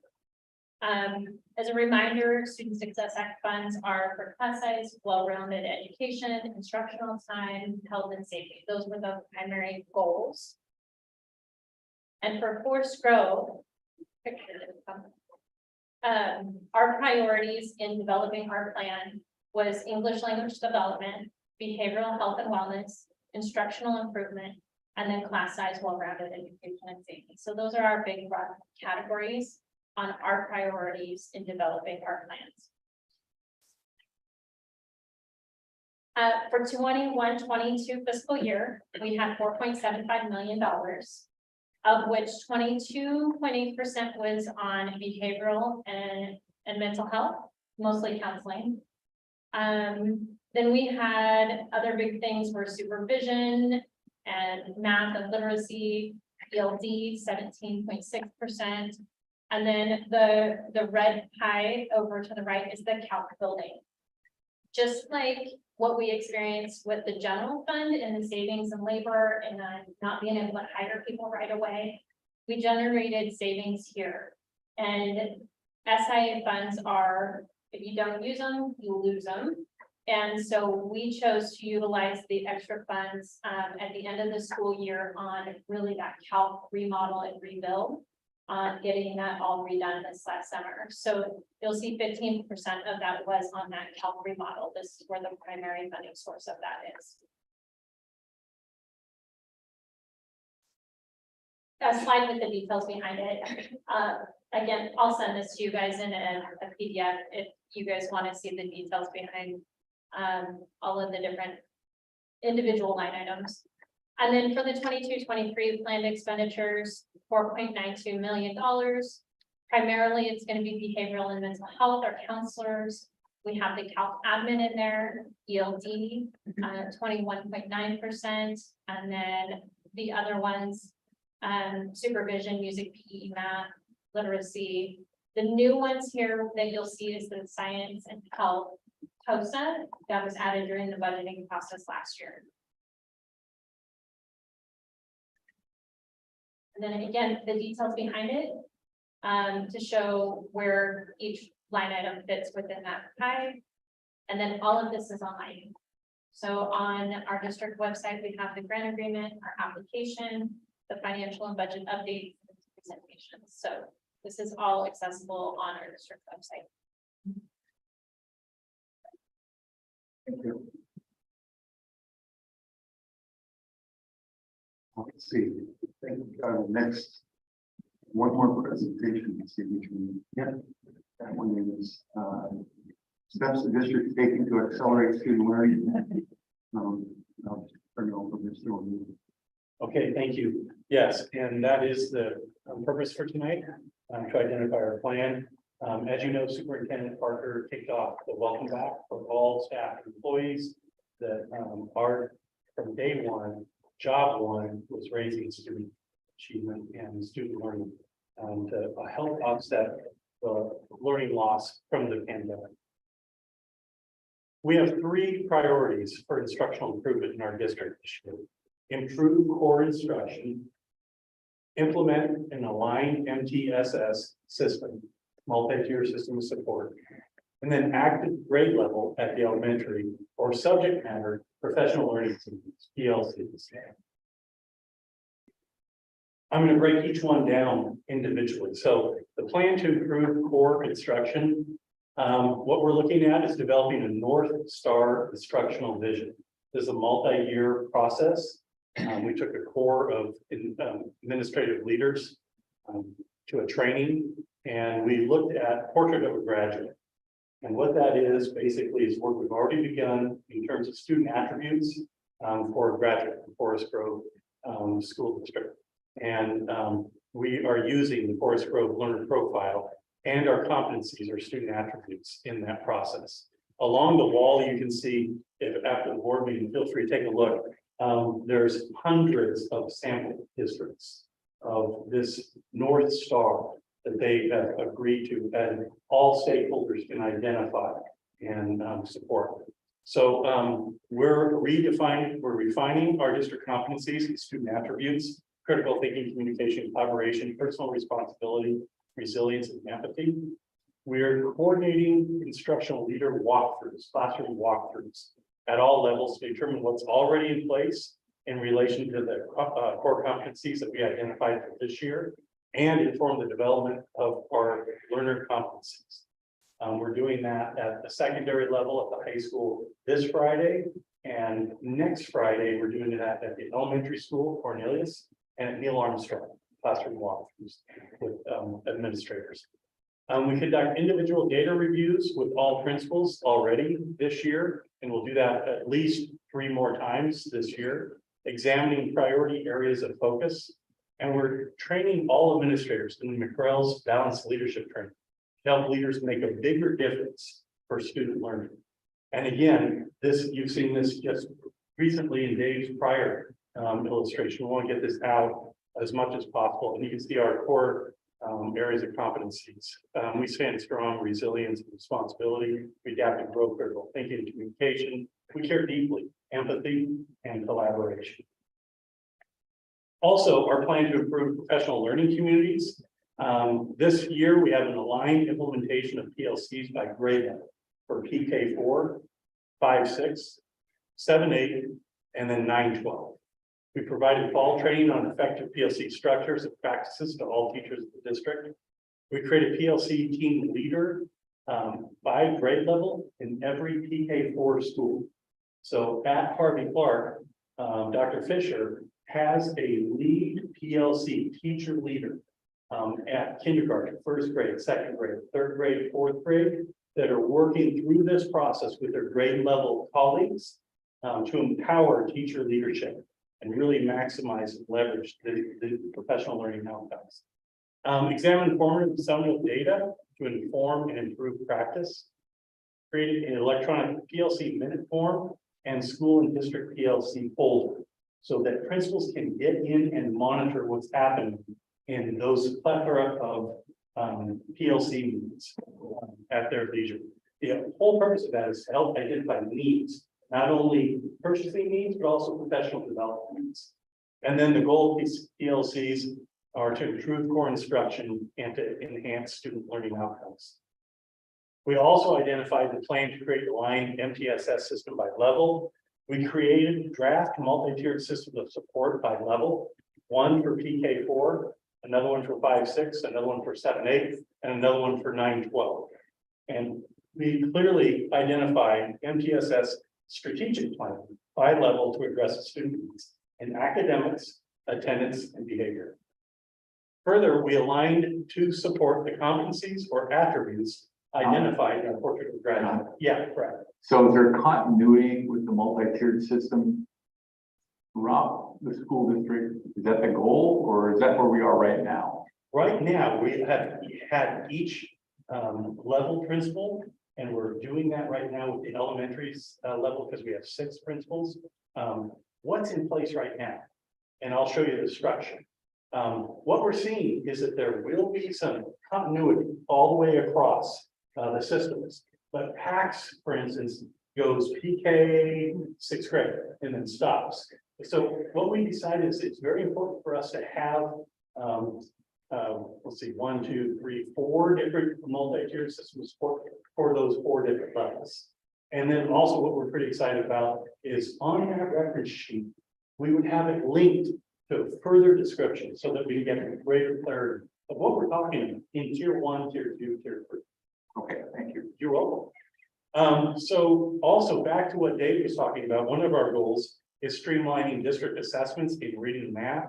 We'll have that in place by fall 2023. And then also this is a top priority project with a final completion date of June 2023. This is the template that we received. And I didn't want to share one. For instance, Neil Armstrong, Tom McCall, and the high school have already generated theirs draft, but they haven't shared it with staff. Neil Armstrong was going to do it at this last sit time, but they got into an activity that was really student centered and they didn't get to it. So, we will have all of these finalized by June of this year.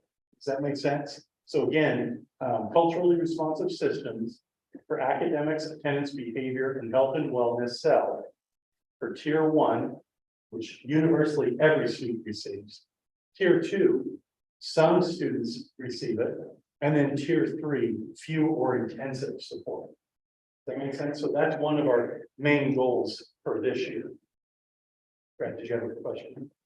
No. Oh, okay. I would just tell you that when we actually get this out in front of staff, it's going to take longer to bring all of these elements together. We've got elements of these in all of our schools. Different schools still have different interventions. So there's still a lot of work to do here. I just want to point out that this is our goal. We're working on this. As we get into it, I'm not sure. It kind of depends on how it all rolls out. Yeah. A perfect example of that, we have Luis Hernandez, who is our ESD 0.5 attendance support person. And he's been working with the different levels on attendance. So what principals identify in place, yes, that's in place right now, but it's going to be enhanced as we go throughout the year. Does that make sense? And again, all this will be written in chalks at the end of the year so that when we do make improvements, you can go ahead and communicate it at one source for our entire system.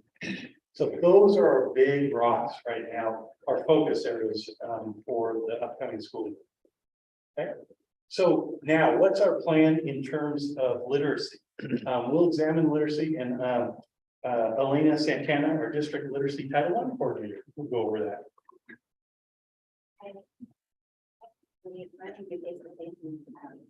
My first year, which was right before the pandemic. So thanks to you.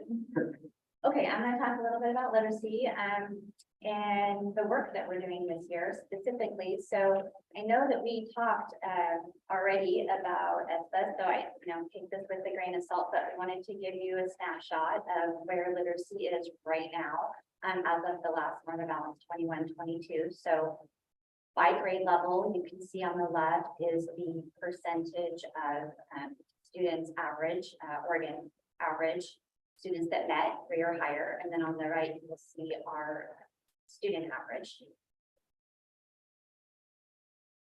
And then this is showing the data a little bit of a different way.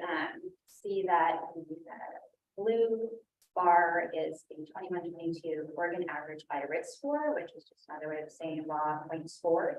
And then you can see our forced growth students and what they scored by grade level. And so you can see that while our data is definitely lower by those who met, which you have to have a 3 or higher, we definitely have a group of kiddos that are very close to meeting. And so we are close there, but we definitely are not meeting, which would be defined as 3 or higher.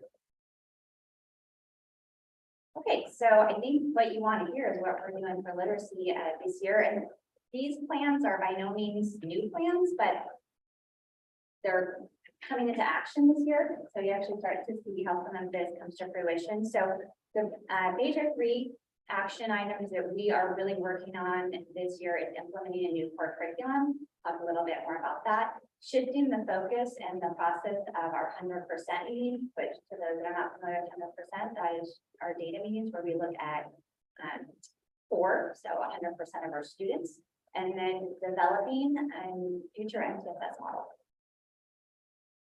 So first, implementing a new core curriculum. I can't say enough how needed this is and how grateful we are to have this. We are transitioning this year and we have materials. Teachers are using them.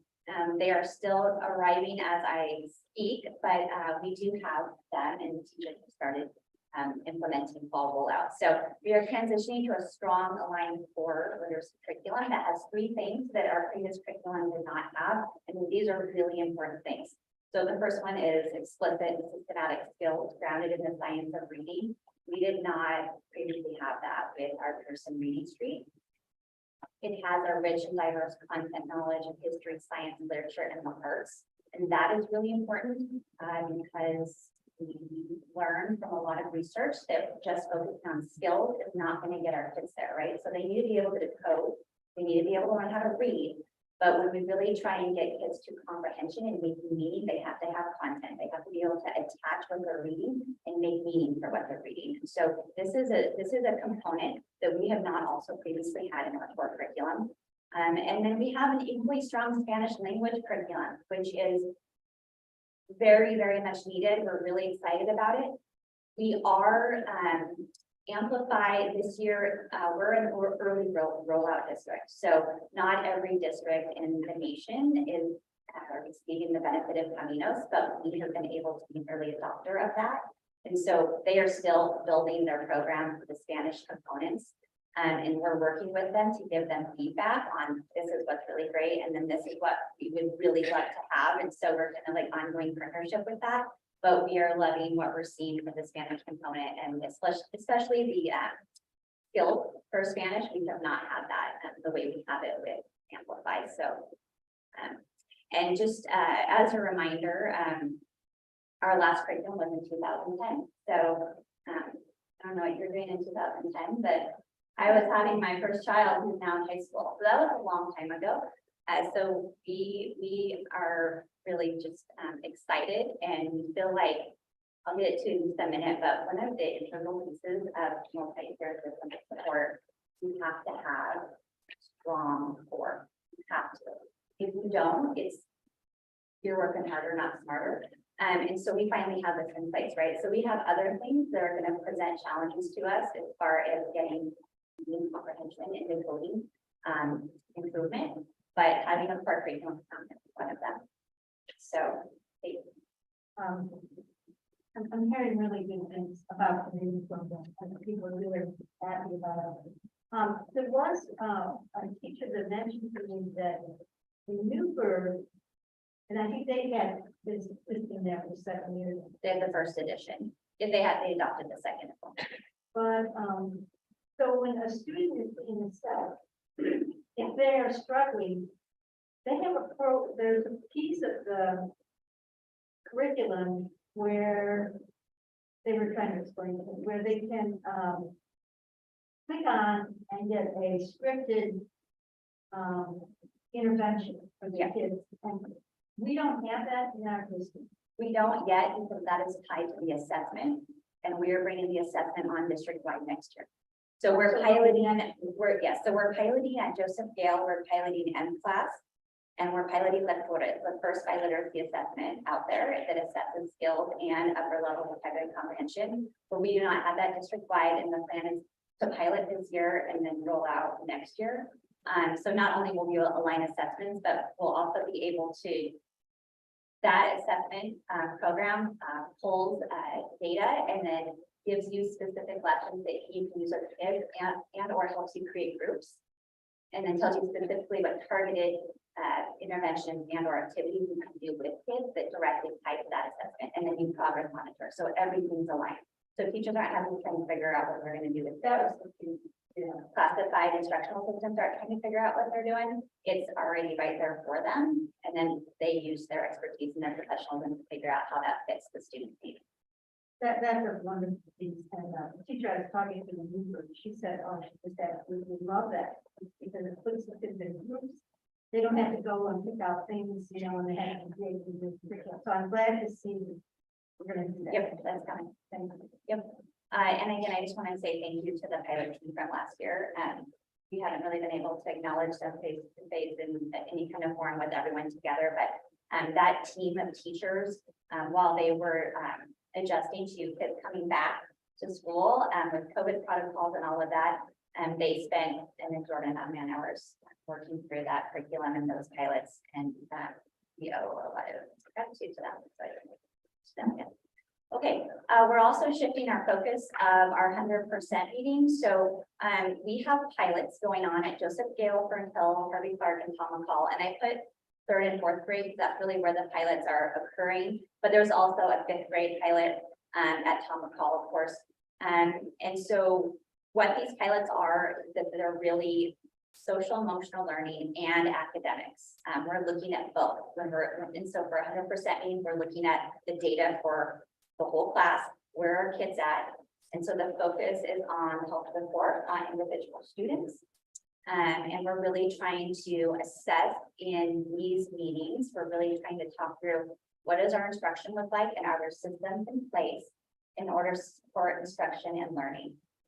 So if the shift, we've done 100% meetings for a long time, and so you're probably going, that's not really real, but this is a shift in where we focus our discussion and our resources and then our support. Because we've got to strengthen the core, right? So who's facilitating these meetings, 100%? It varies a little bit, but in general, it's the principal in combination with if they have a reading specialist, and the reading specialist also helps with that facilitation. We also have the coaches, the social student success coaches, and also the literacy coaches who are there to support teachers. So there's a kind of a team that runs through that. The counselor is there to provide support for some of those discussions as well. But it's really mostly the principal, and then who is going to be the one who oversees the data and the rollout of supports. Is that gonna be a line from building to building, from every elementary school, every building doing the same thing? That's what we're working on right now. That's what we're doing in the pilots. And so the goal is that would become our process district-wide, but we are not there yet. And then coaches are there, which has been invaluable as teachers are choosing strategies, really strategies for instruction. And then as they are making goals, our teachers then provide follow-up support, which has been really, really great. And I just can't stress enough that our literacy data, where it's at, no one's happy with that. And when you look at our data, we are moving toward an MTSS model, right? So we want to get a place where 80% of our kids are meeting benchmarks or they're at grade level standards, right? And so right now we have definitely more than 20% of our students not at work, right? So it's not so much, we focus a lot on the kids that are struggling, but if you look at it in that perspective, it's really a core issue, right? We have a good majority of our core that we need to figure out ways that can improve that. So that's what we're trying to shift here in these meetings. And then finally, as John talked about, we are working to develop a multi-tiered system of support. And that is not just intervention and remediation, but it really should be based on prevention. And what are we doing in the core to meet both the academics and the social emotional well-being? And we're finding through our work with the pilot that and the conversations that are coming from that talking about academics and behavior and social emotional well-being and attendance, that all those pieces are really lending itself well to supporting kids, and it bleeds into literacy quite a bit. And lastly, I just want to say thank you to the board, because also last time I saw you approved our new curriculum. So between the pilots and you guys, just we're super excited about where we're at in the fall, and we have a lot of good things going on like the literacy. So excited about it. Thank you for that. And I hear a lot of good stuff from the teachers too. Thank you. Yeah, I hope so. It's a work in progress, but it's going well.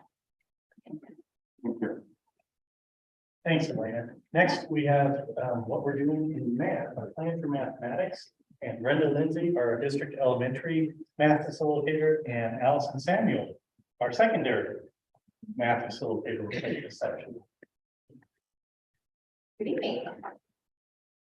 Similar to literacy, this is our estimate data as we've already kind of discussed, what's going on with that. In addition to the participation issue, the math standards were newly adopted by the state in the fall of last year. That is not going to be changed to match those new standards until 2025 for grades 3 through 8 and 2026 for the 11th grade, even though our district has already transitioned to those new standards that have been adopted. Also similar to literacy, our state average actual raw RIT score is close to the state average. We are definitely, have work to do on that percent met, getting them up to the 3 or 4 level. But as far as the actual raw score, we are very close to the state average, similar to how literacy scores. And next we'll show you, this is our 2021-22 fall, winter, and spring benchmark data for grades K through 2. And as you can see at every grade level, there was stair steps in here gauge between fall, winter, and spring. And this is the same assessment being given in fall, winter, and spring.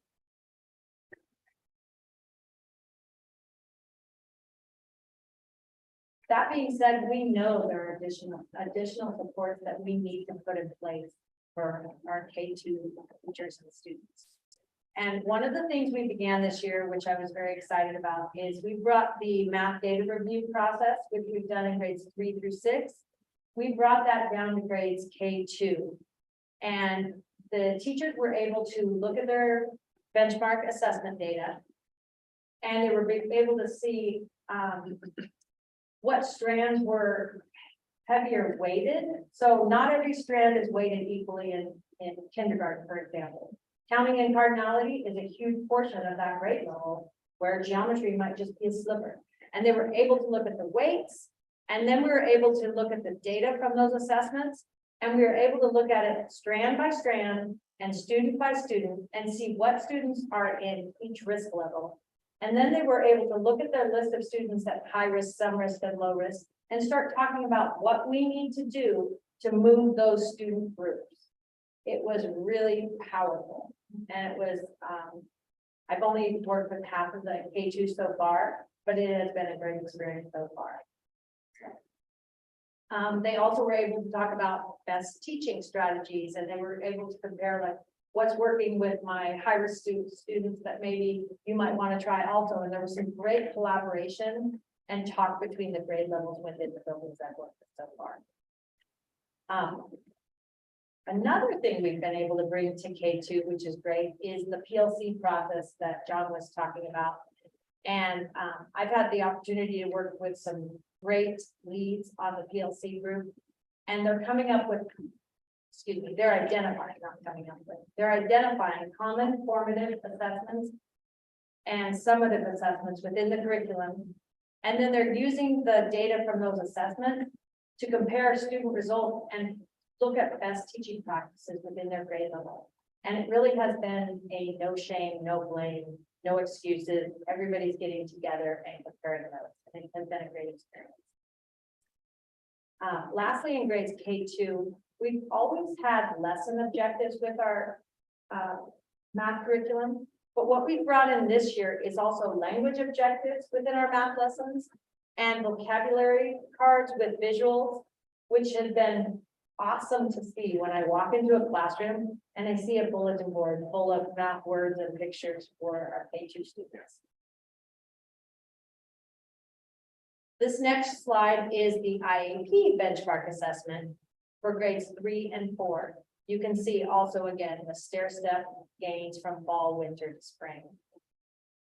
And then we have 5, 6 having the stair step gains. But what we realized is those gains weren't enough to get us to a meet in the state assessment. So we need to do more, and here's what we're doing.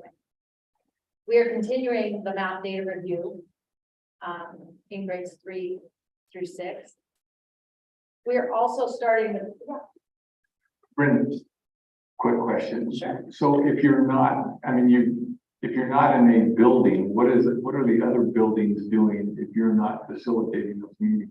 well, first of all, we can't just have me, I'm not the only person facilitating this meeting. So we also have Amanda Waldron trained in this process as well. And so I support her in some STEM activities and she supports me in this PLC process. And she takes the 3-4 group while I take K2 because K2 is the Go Math benchmark assessment. I get it. And she's been through the process the last 2 years as a 3rd grade teacher. So she's very familiar with the 3-4 process. Okay, that makes sense. Yes. Thank you. So that's how we organize it, because you're right. Yeah, There are I'm not just- enough Wednesdays to go No, around. I'm just trying to figure that one out. No, it wouldn't work. Okay. Okay. So, once again, we're doing the math data review for 3-6.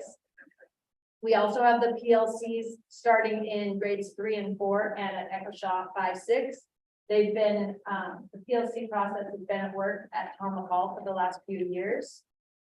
And also, once again, in 3 through 6, we're providing not only the learning objectives, which they've also always had, but those language objectives and the vocabulary with the visuals.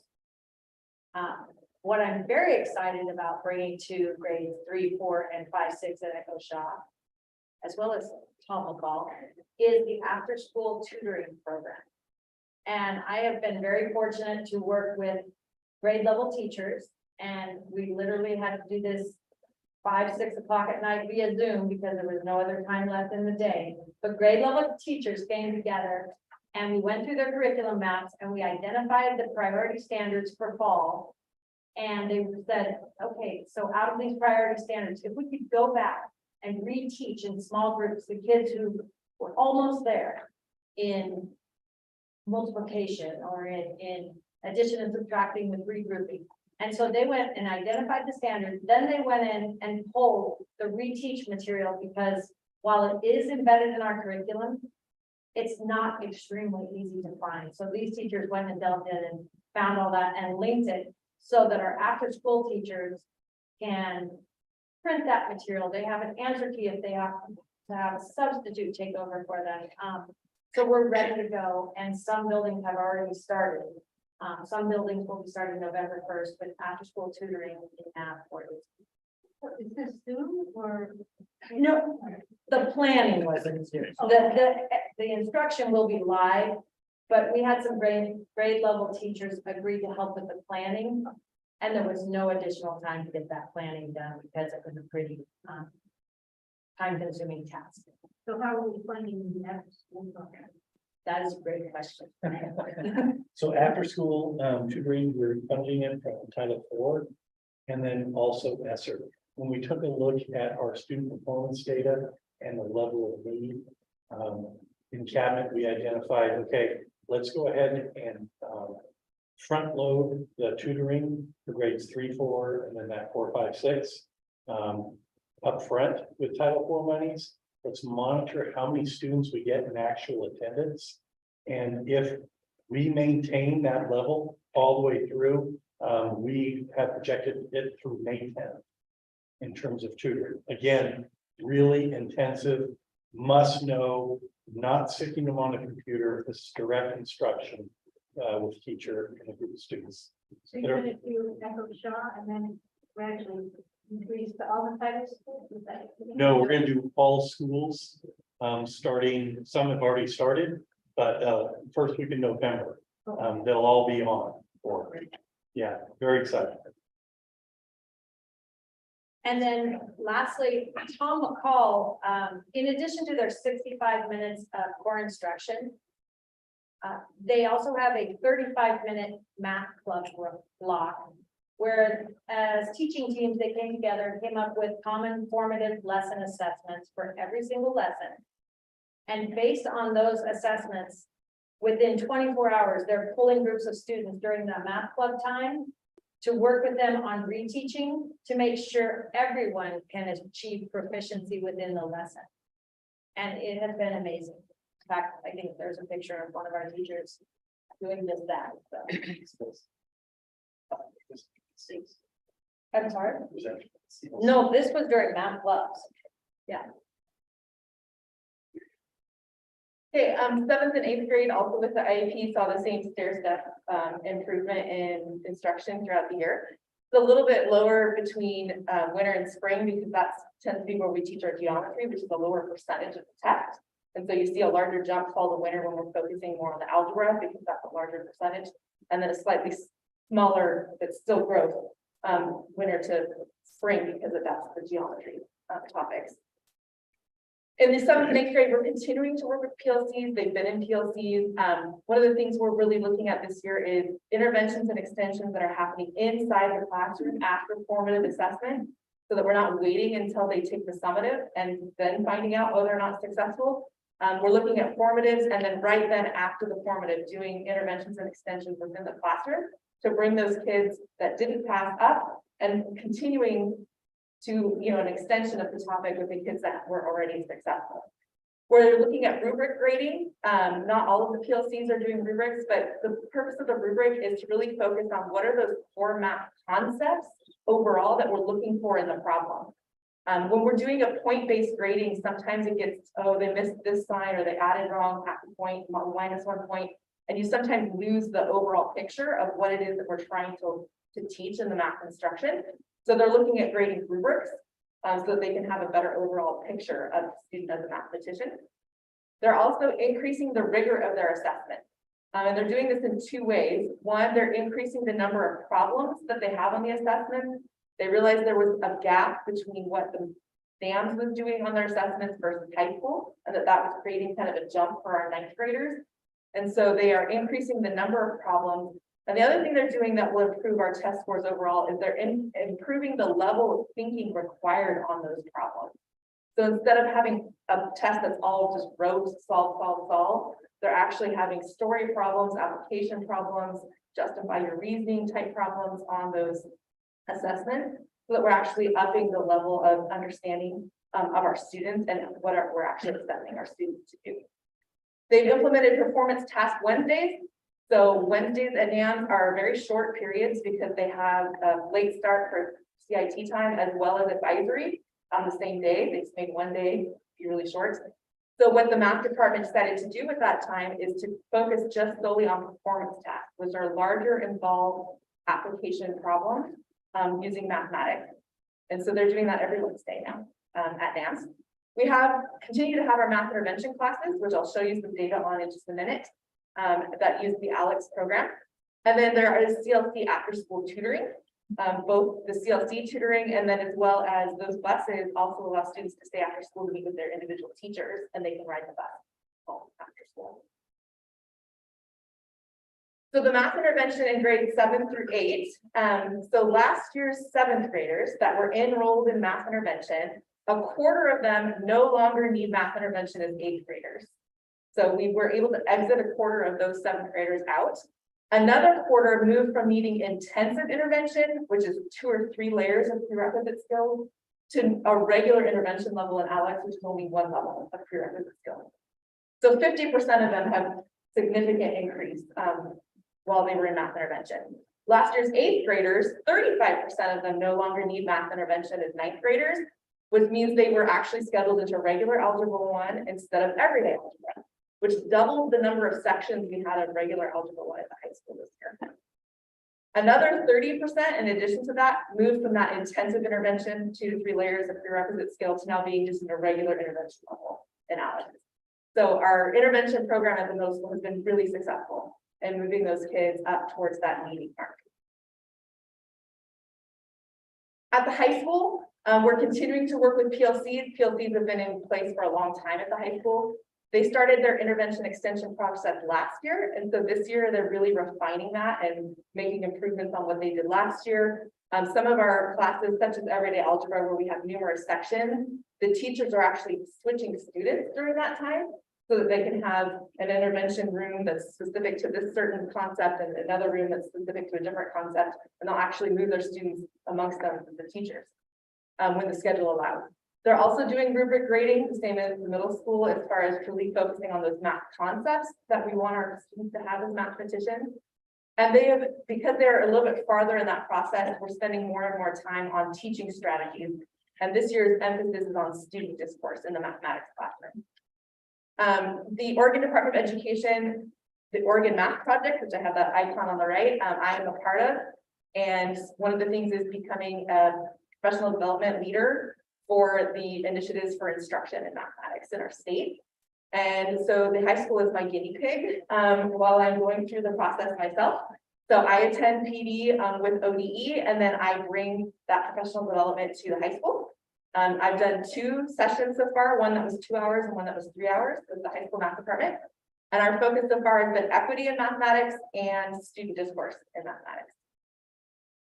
And then we do have everyday algebra, which uses the same ALEX program that our math intervention program uses at the middle school. So again, trying to exit those kids where they don't need intervention any longer and can take the regular high school level classes.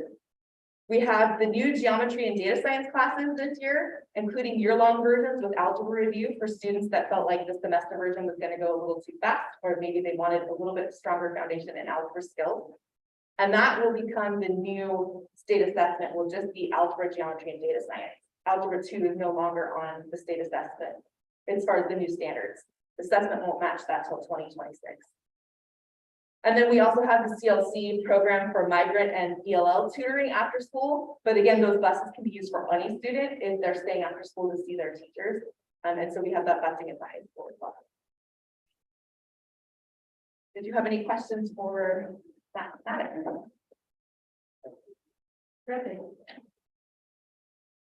Any general questions? Sure.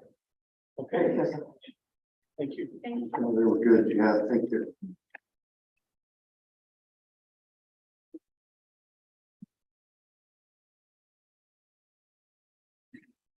Okay, let's see, we've got some future action items on the agenda this evening. Like five of them. So the first one is Oregon School Board Association related. And I'll just read this in the packet. You have information about 2 candidates for OSBA positions. And we'll vote on those positions. I think it's in December. The last meeting in November. Last meeting in November, so that's when we'll vote on those.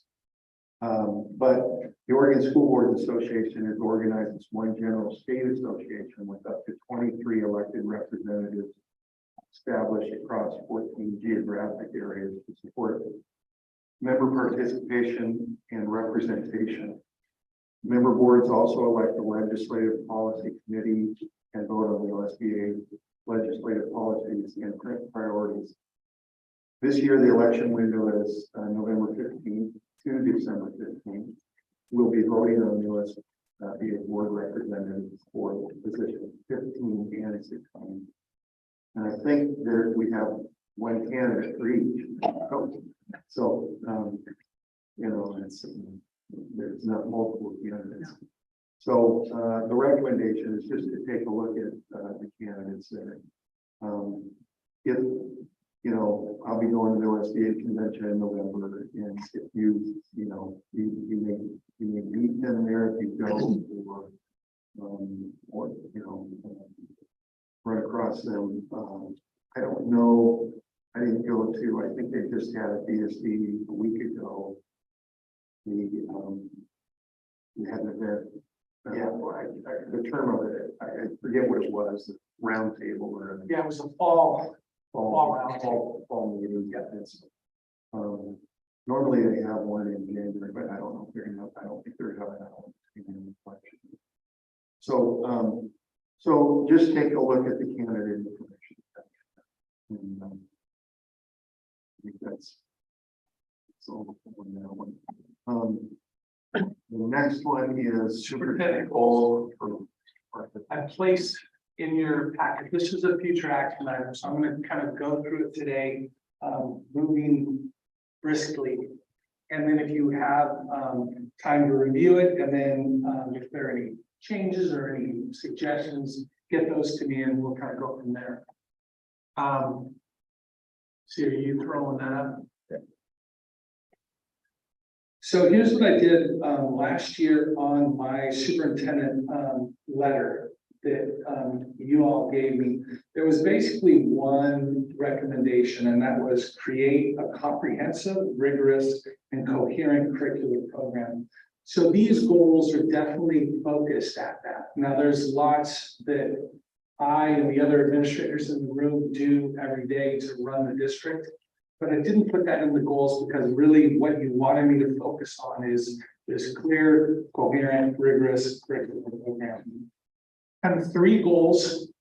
The first one is recharge the focus on improving instruction. So this is the core instruction part of this. The first action step is implement, amplify literacy curriculum. Having a strong core is the first and most important thing that we do. So that goal is really, it's actually the thing I'm most excited about as far as making change happen. The second one on this one is implement a strategic planning process to develop a 5-year strategic plan. We'll talk about that more later in this board meeting, but I want to come out of the school year with a very distinct plan. As part of this new strategic plan, outline a multi-year plan. I like plan 2 times in the same sentence. I probably need to adjust that. To support and implement the new learner profile for maximum impact and alignment, which is as part of our instruction, we need to begin to look at how that learner profile and those 6 attributes that our community and our teachers wanted, what does that look like in the classroom? So we need to kind of figure out how we're going to develop that over time. The districts that we saw do this, it's multiple years to kind of get to that place. So we need to kind of lay out how that's going to go. Develop and create aligned guidance. The other big project for me this year is our student investment account, our high school success, and then about 500 or 600 grants are now getting coupled into one process. And so that's a huge thing that really, as soon as November comes, we're going to start into this process we have. This is another, it's about $6 million worth of our general fund or grant funds.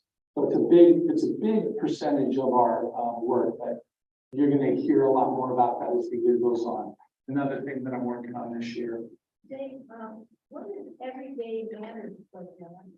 Everyday Matters is an attendance program through the state, and they're wrapping that into, there's actually not, I don't think there's really any money that comes with it, but it's part of this aligned guidance that they want us to wrap into this work. So is it, how does it work? It was basically a promotional program that kind of we take and begin to make sure that parents and kids know that every day matters. So it was more like a marketing campaign around attendance. Not punitive, right? No, there's actually a lot of, I mean, the ESD is kind of doing some work around changing the how they're doing attendance. Part of that was us purchasing the 0.5 FTE through the ESD. That now we have somebody who's kind of leading these processes in our district with us. We're kind of I wouldn't say that they came with the program. We're kind of designing that together. But that's part of it. So those processes are all changing. So you're looking at why the kids are not attending. Yeah. So that's the aligned guidance. The rest of goal 1 here is, again, it's funny because we mentioned this earlier, but like half of our administrators are new. And so one of the things that we're doing is we're bringing McCrell Balanced Leadership, which is McCrell has done most of a bunch of research around what are best practices, how do administrators lead for positive change. We're bringing that to the district to train all of our administrators, just so we all have the same basic understanding of how to make change happen. Secondary schools are reviewing grading practices with regard to the learner profile attribute personal responsibility, which is most of the conversation we've had about grading is, do we have the right timelines? Are we teaching kids how to be responsible in life? So they're opening up a process with their teachers and with their parents that will examine kind of our grading practices, what we're currently doing, and personal responsibility. And then you heard it before, which is making sure that we're running solid PLCs where teachers are coming together. Those are the four questions come from Dufour. But it's basically around making sure that we're looking at, do we know what we expect from kids? Are kids doing that? What are we going to do if they don't know that? And what are we going to do if they do know that? Is kind of the way that rolls.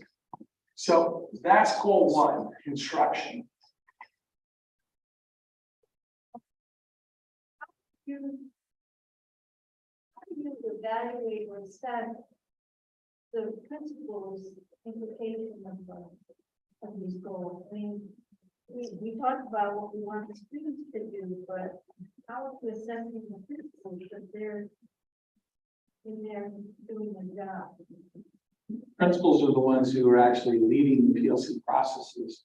You've got the PLC leads who are also coming together to make sure that we're trying to align this and across the district. Principals are involved in that part of it. In the end, it's going to come down to John and I as we evaluate principals and begin to look at, are there PLC processes in their school running? Are they working? Are teachers finding value in it? That's going to be how we go through and begin to look at. So are you looking at that? Yeah, I mean, certainly the score, the interim benchmarking and that, but the other part is really, right now, we're just trying to align processes. So we're gonna look at process, like how are they running these? How are they working? What are you learning? Again, this isn't really, once you get it rolling, it really isn't principal leading it. It's actually staff who begin to take control. We heard from Brenda kind of talk through the fact that, I mean, at the 5th and 6th grade level, they're kind of, the teachers are the ones, the 5th and 6th grade math that's on the call. The teachers are kind of leading that now. I mean, certainly in other spaces like K-1-2, she's having to take a more direct role, that kind of thing. Goal 2, define clear expectations for instruction in each grade level.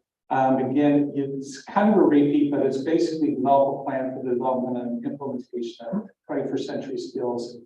K4 is working on kind of trying to build out communication and critical thinking. Like, what does that look like in the classroom? You've heard John talk on Friday, next Friday, this Friday, administrators are going to go out, and what we're looking at right now is we're just actually, we want to go into classrooms and see what we see. How do we, because we don't have a framework yet, but we're going to go out there and kind of look and see what we do see with communication. Start to try and bring back some data about what's already working in our classrooms. What do we see? Because it's been a long time since we as administrators have actually been, like, as a group out in the classroom saying, what does instruction look like? I wouldn't say, I don't know how quickly this is going to go. Like, I would love to tell you that we're going to have this by June, we'll have a framework. I'm not sure yet.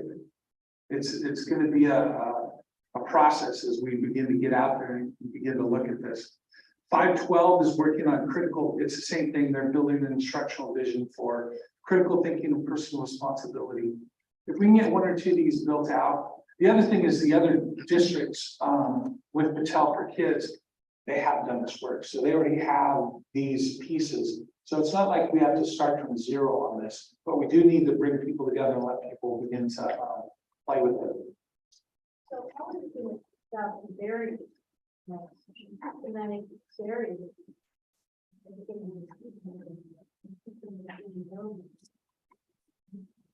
Yeah, there's barriers. I mean, we look at what's happened in the last 10 years. How do you address those systematic systems and change them? Because I know for me, my perspective, it seems like Right.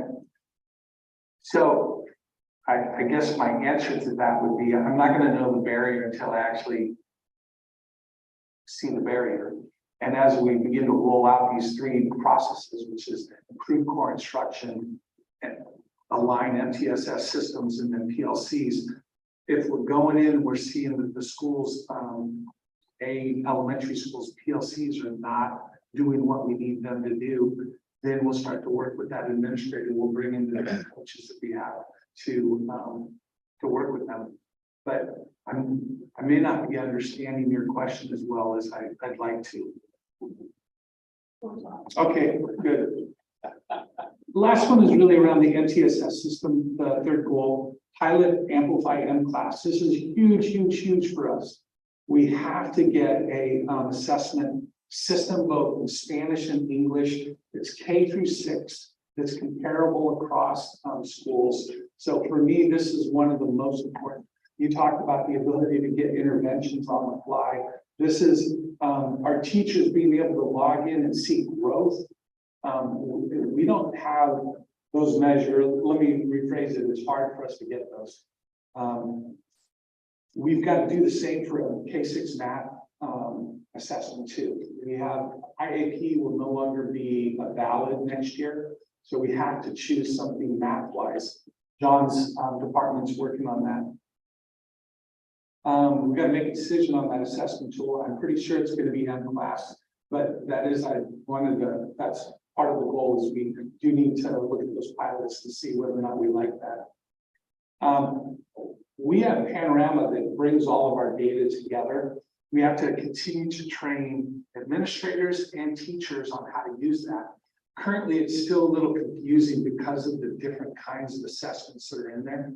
But with M-class, it should be easier for teachers to go to Panorama and get the data they need around which students need in interventions or extensions. And then the big work with principals and coaches to align MTSS practices. As Elena said, everyone's doing 100% meetings and 20% meetings.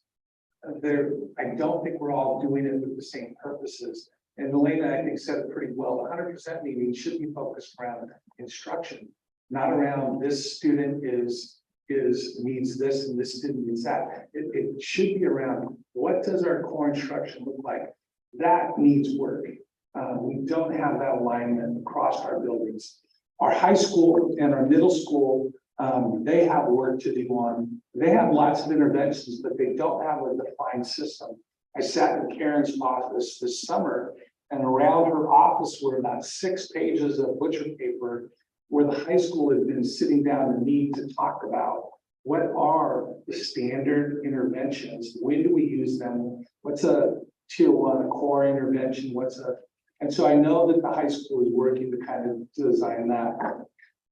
This is, the last is kind of develop an aligned FTSS document that addresses that brings it all together for the various grade levels, which you kind of heard John talk about. That's kind of what I have aligned. I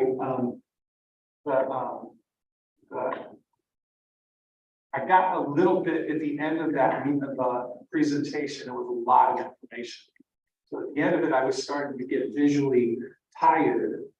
But I do want to say, I just appreciate the fact that was probably the most, there's a lot of work going on. And when folks come and they're saying, what are you doing to raise student achievement, student literacy?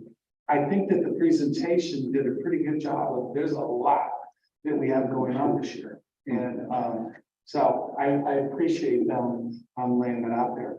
And with that, I would lay it out to kind of, I'll let you look at this and provide me feedback on whether or not, or if there's some things that we need to add, that kind of thing. I have one question. You sort of answered, which was a panorama and the data / assessment, and I've been thinking about that as I was listening to all the presentations. Is there any additional support that it's needed for all that data assessment and analysis at the district level? So, I mean, it's one thing that the principals and the administrators from each of the schools are going to be engaging about learning and panorama and the data, but it doesn't come into every principal, I would say. Some love it, some probably hate it. So is the infrastructure there to be able to support all of that assessment gathering? So I think the infrastructure is there, but there's still work for us to do. And right now, I don't think I don't think we have all administrators using it with the same facility. I would say that we, John and in curriculum department, they have one Lopez, and then we've got a Martel, who are one Lopez is taking over that kind of data system to kind of oversee the overall operations, but Panorama does within our contract provide support, and so we have regular meetings with them. And then we have in-house people, just different people identified that have taken more of an interest in Panorama and can coach people through things. So various principals have various interest levels. So for instance, the high school is really taken Panorama on. So when you have an interest in looking at the data, you really learn the system.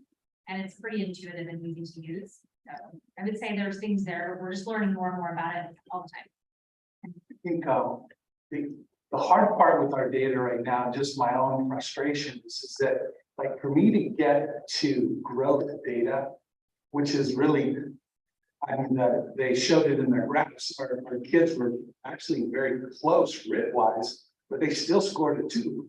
They did not score the 3. For me, so I'm interested in growth, and for me to get that growth right now was like it's an email to Brigetta, and then they go through and they do some calculations. And it was like, man, the software package should just spit that at me.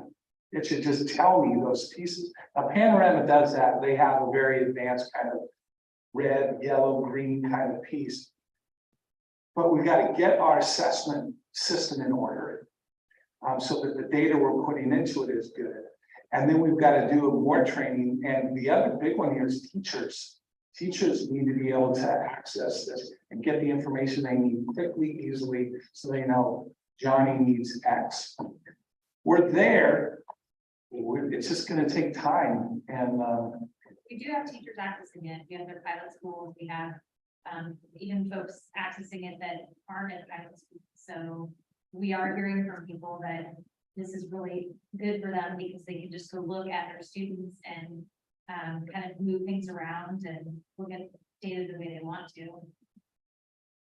We're also prioritizing as we examine future assessments, benchmark assessments, will it integrate the strand information for teachers to inform instruction? Because right now, what we're having to do with IAP math assessment, it doesn't articulate that well with Panorama, and it's discontinued at the end of this year, IAP. So when we look at those math assessments, we're asking Panorama, what are those assessments that already clearly communicate and articulate, and we'll prioritize a good long look at those to enhance, because like Dave's saying, we want principals to have that at their fingertips. We want the PLCs to have that information at their fingertips. And it's right there already to sell information so much.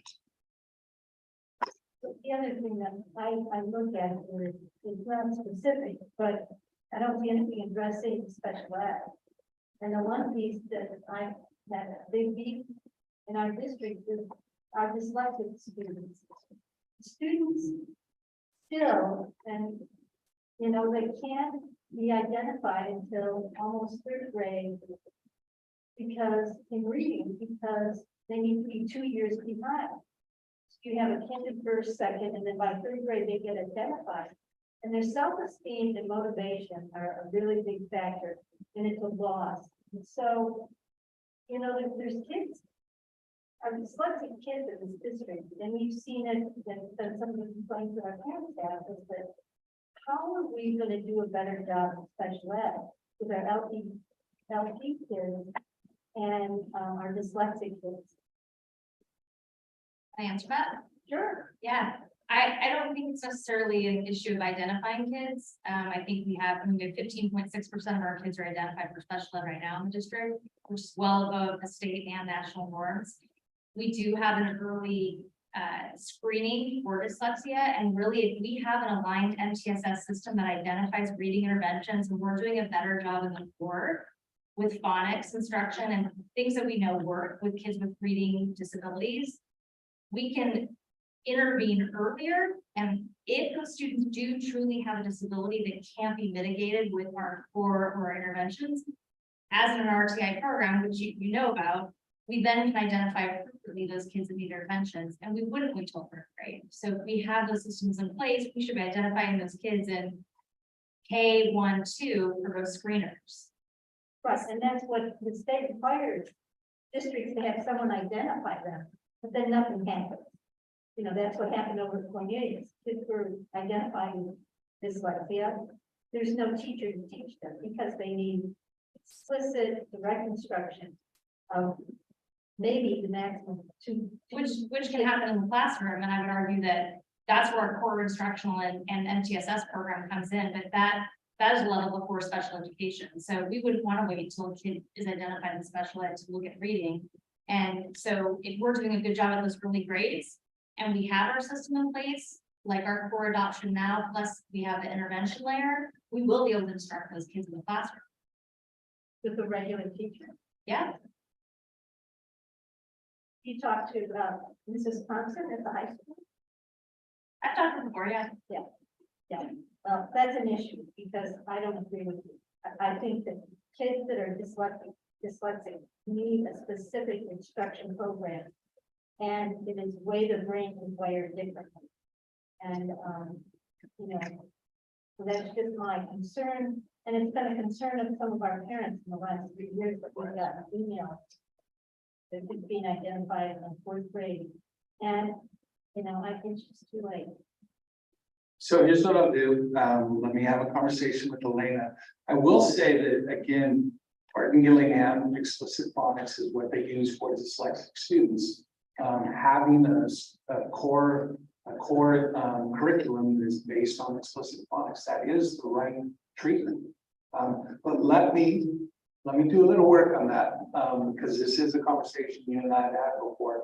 And so I want to just kind of get Elena's feedback and the coaches kind of, because they're aware of this problem too. This isn't something that we're not aware of. But I want to talk a little bit more about the solution part. Yeah, that's what I'm looking for. Is how do we put a system together that these kids aren't falling through like they've been doing? Agreed. But I would say that the best way to do that is have a strong core instruction. Well, I agree with that. Yeah. I agree with that, but, Yeah. Okay. And then, so give me feedback on these, and then we'll kind of go from there. Okay, thank you. Okay, the next couple of items are in line here. So the superintendent evaluation criteria. So in the packet, this is the same criteria we've used for the last number of years. You know, it's in the packet. Take a look at it again. It comes through OSBA, and we've used this the past number of years. Well, so please take a look at that. That'll be a future action item. Kathy, is this the next meeting? November 14th meeting. Okay. All right. The next item is the timeline.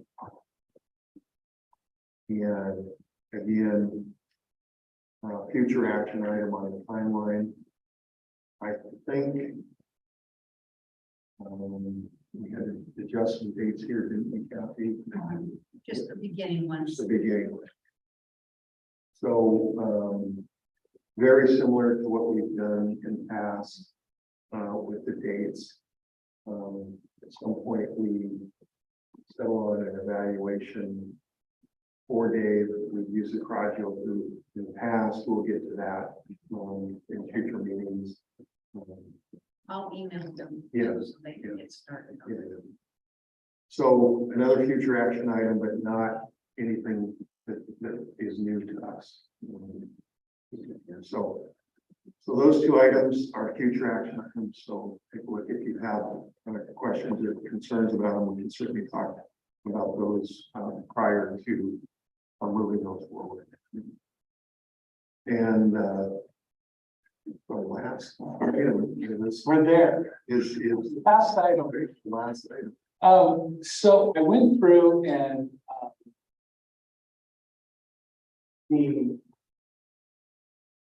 one of my goals is to run a strategic planning process before the end of the school year to give us a very detailed and clear plan of how to move forward. I contacted 4 different companies. They all had kind of the same basic design. There was kind of the early part is a part where they go out, work with the community, and begin to find out how the community feels about your school district, what they want to see in their graduates.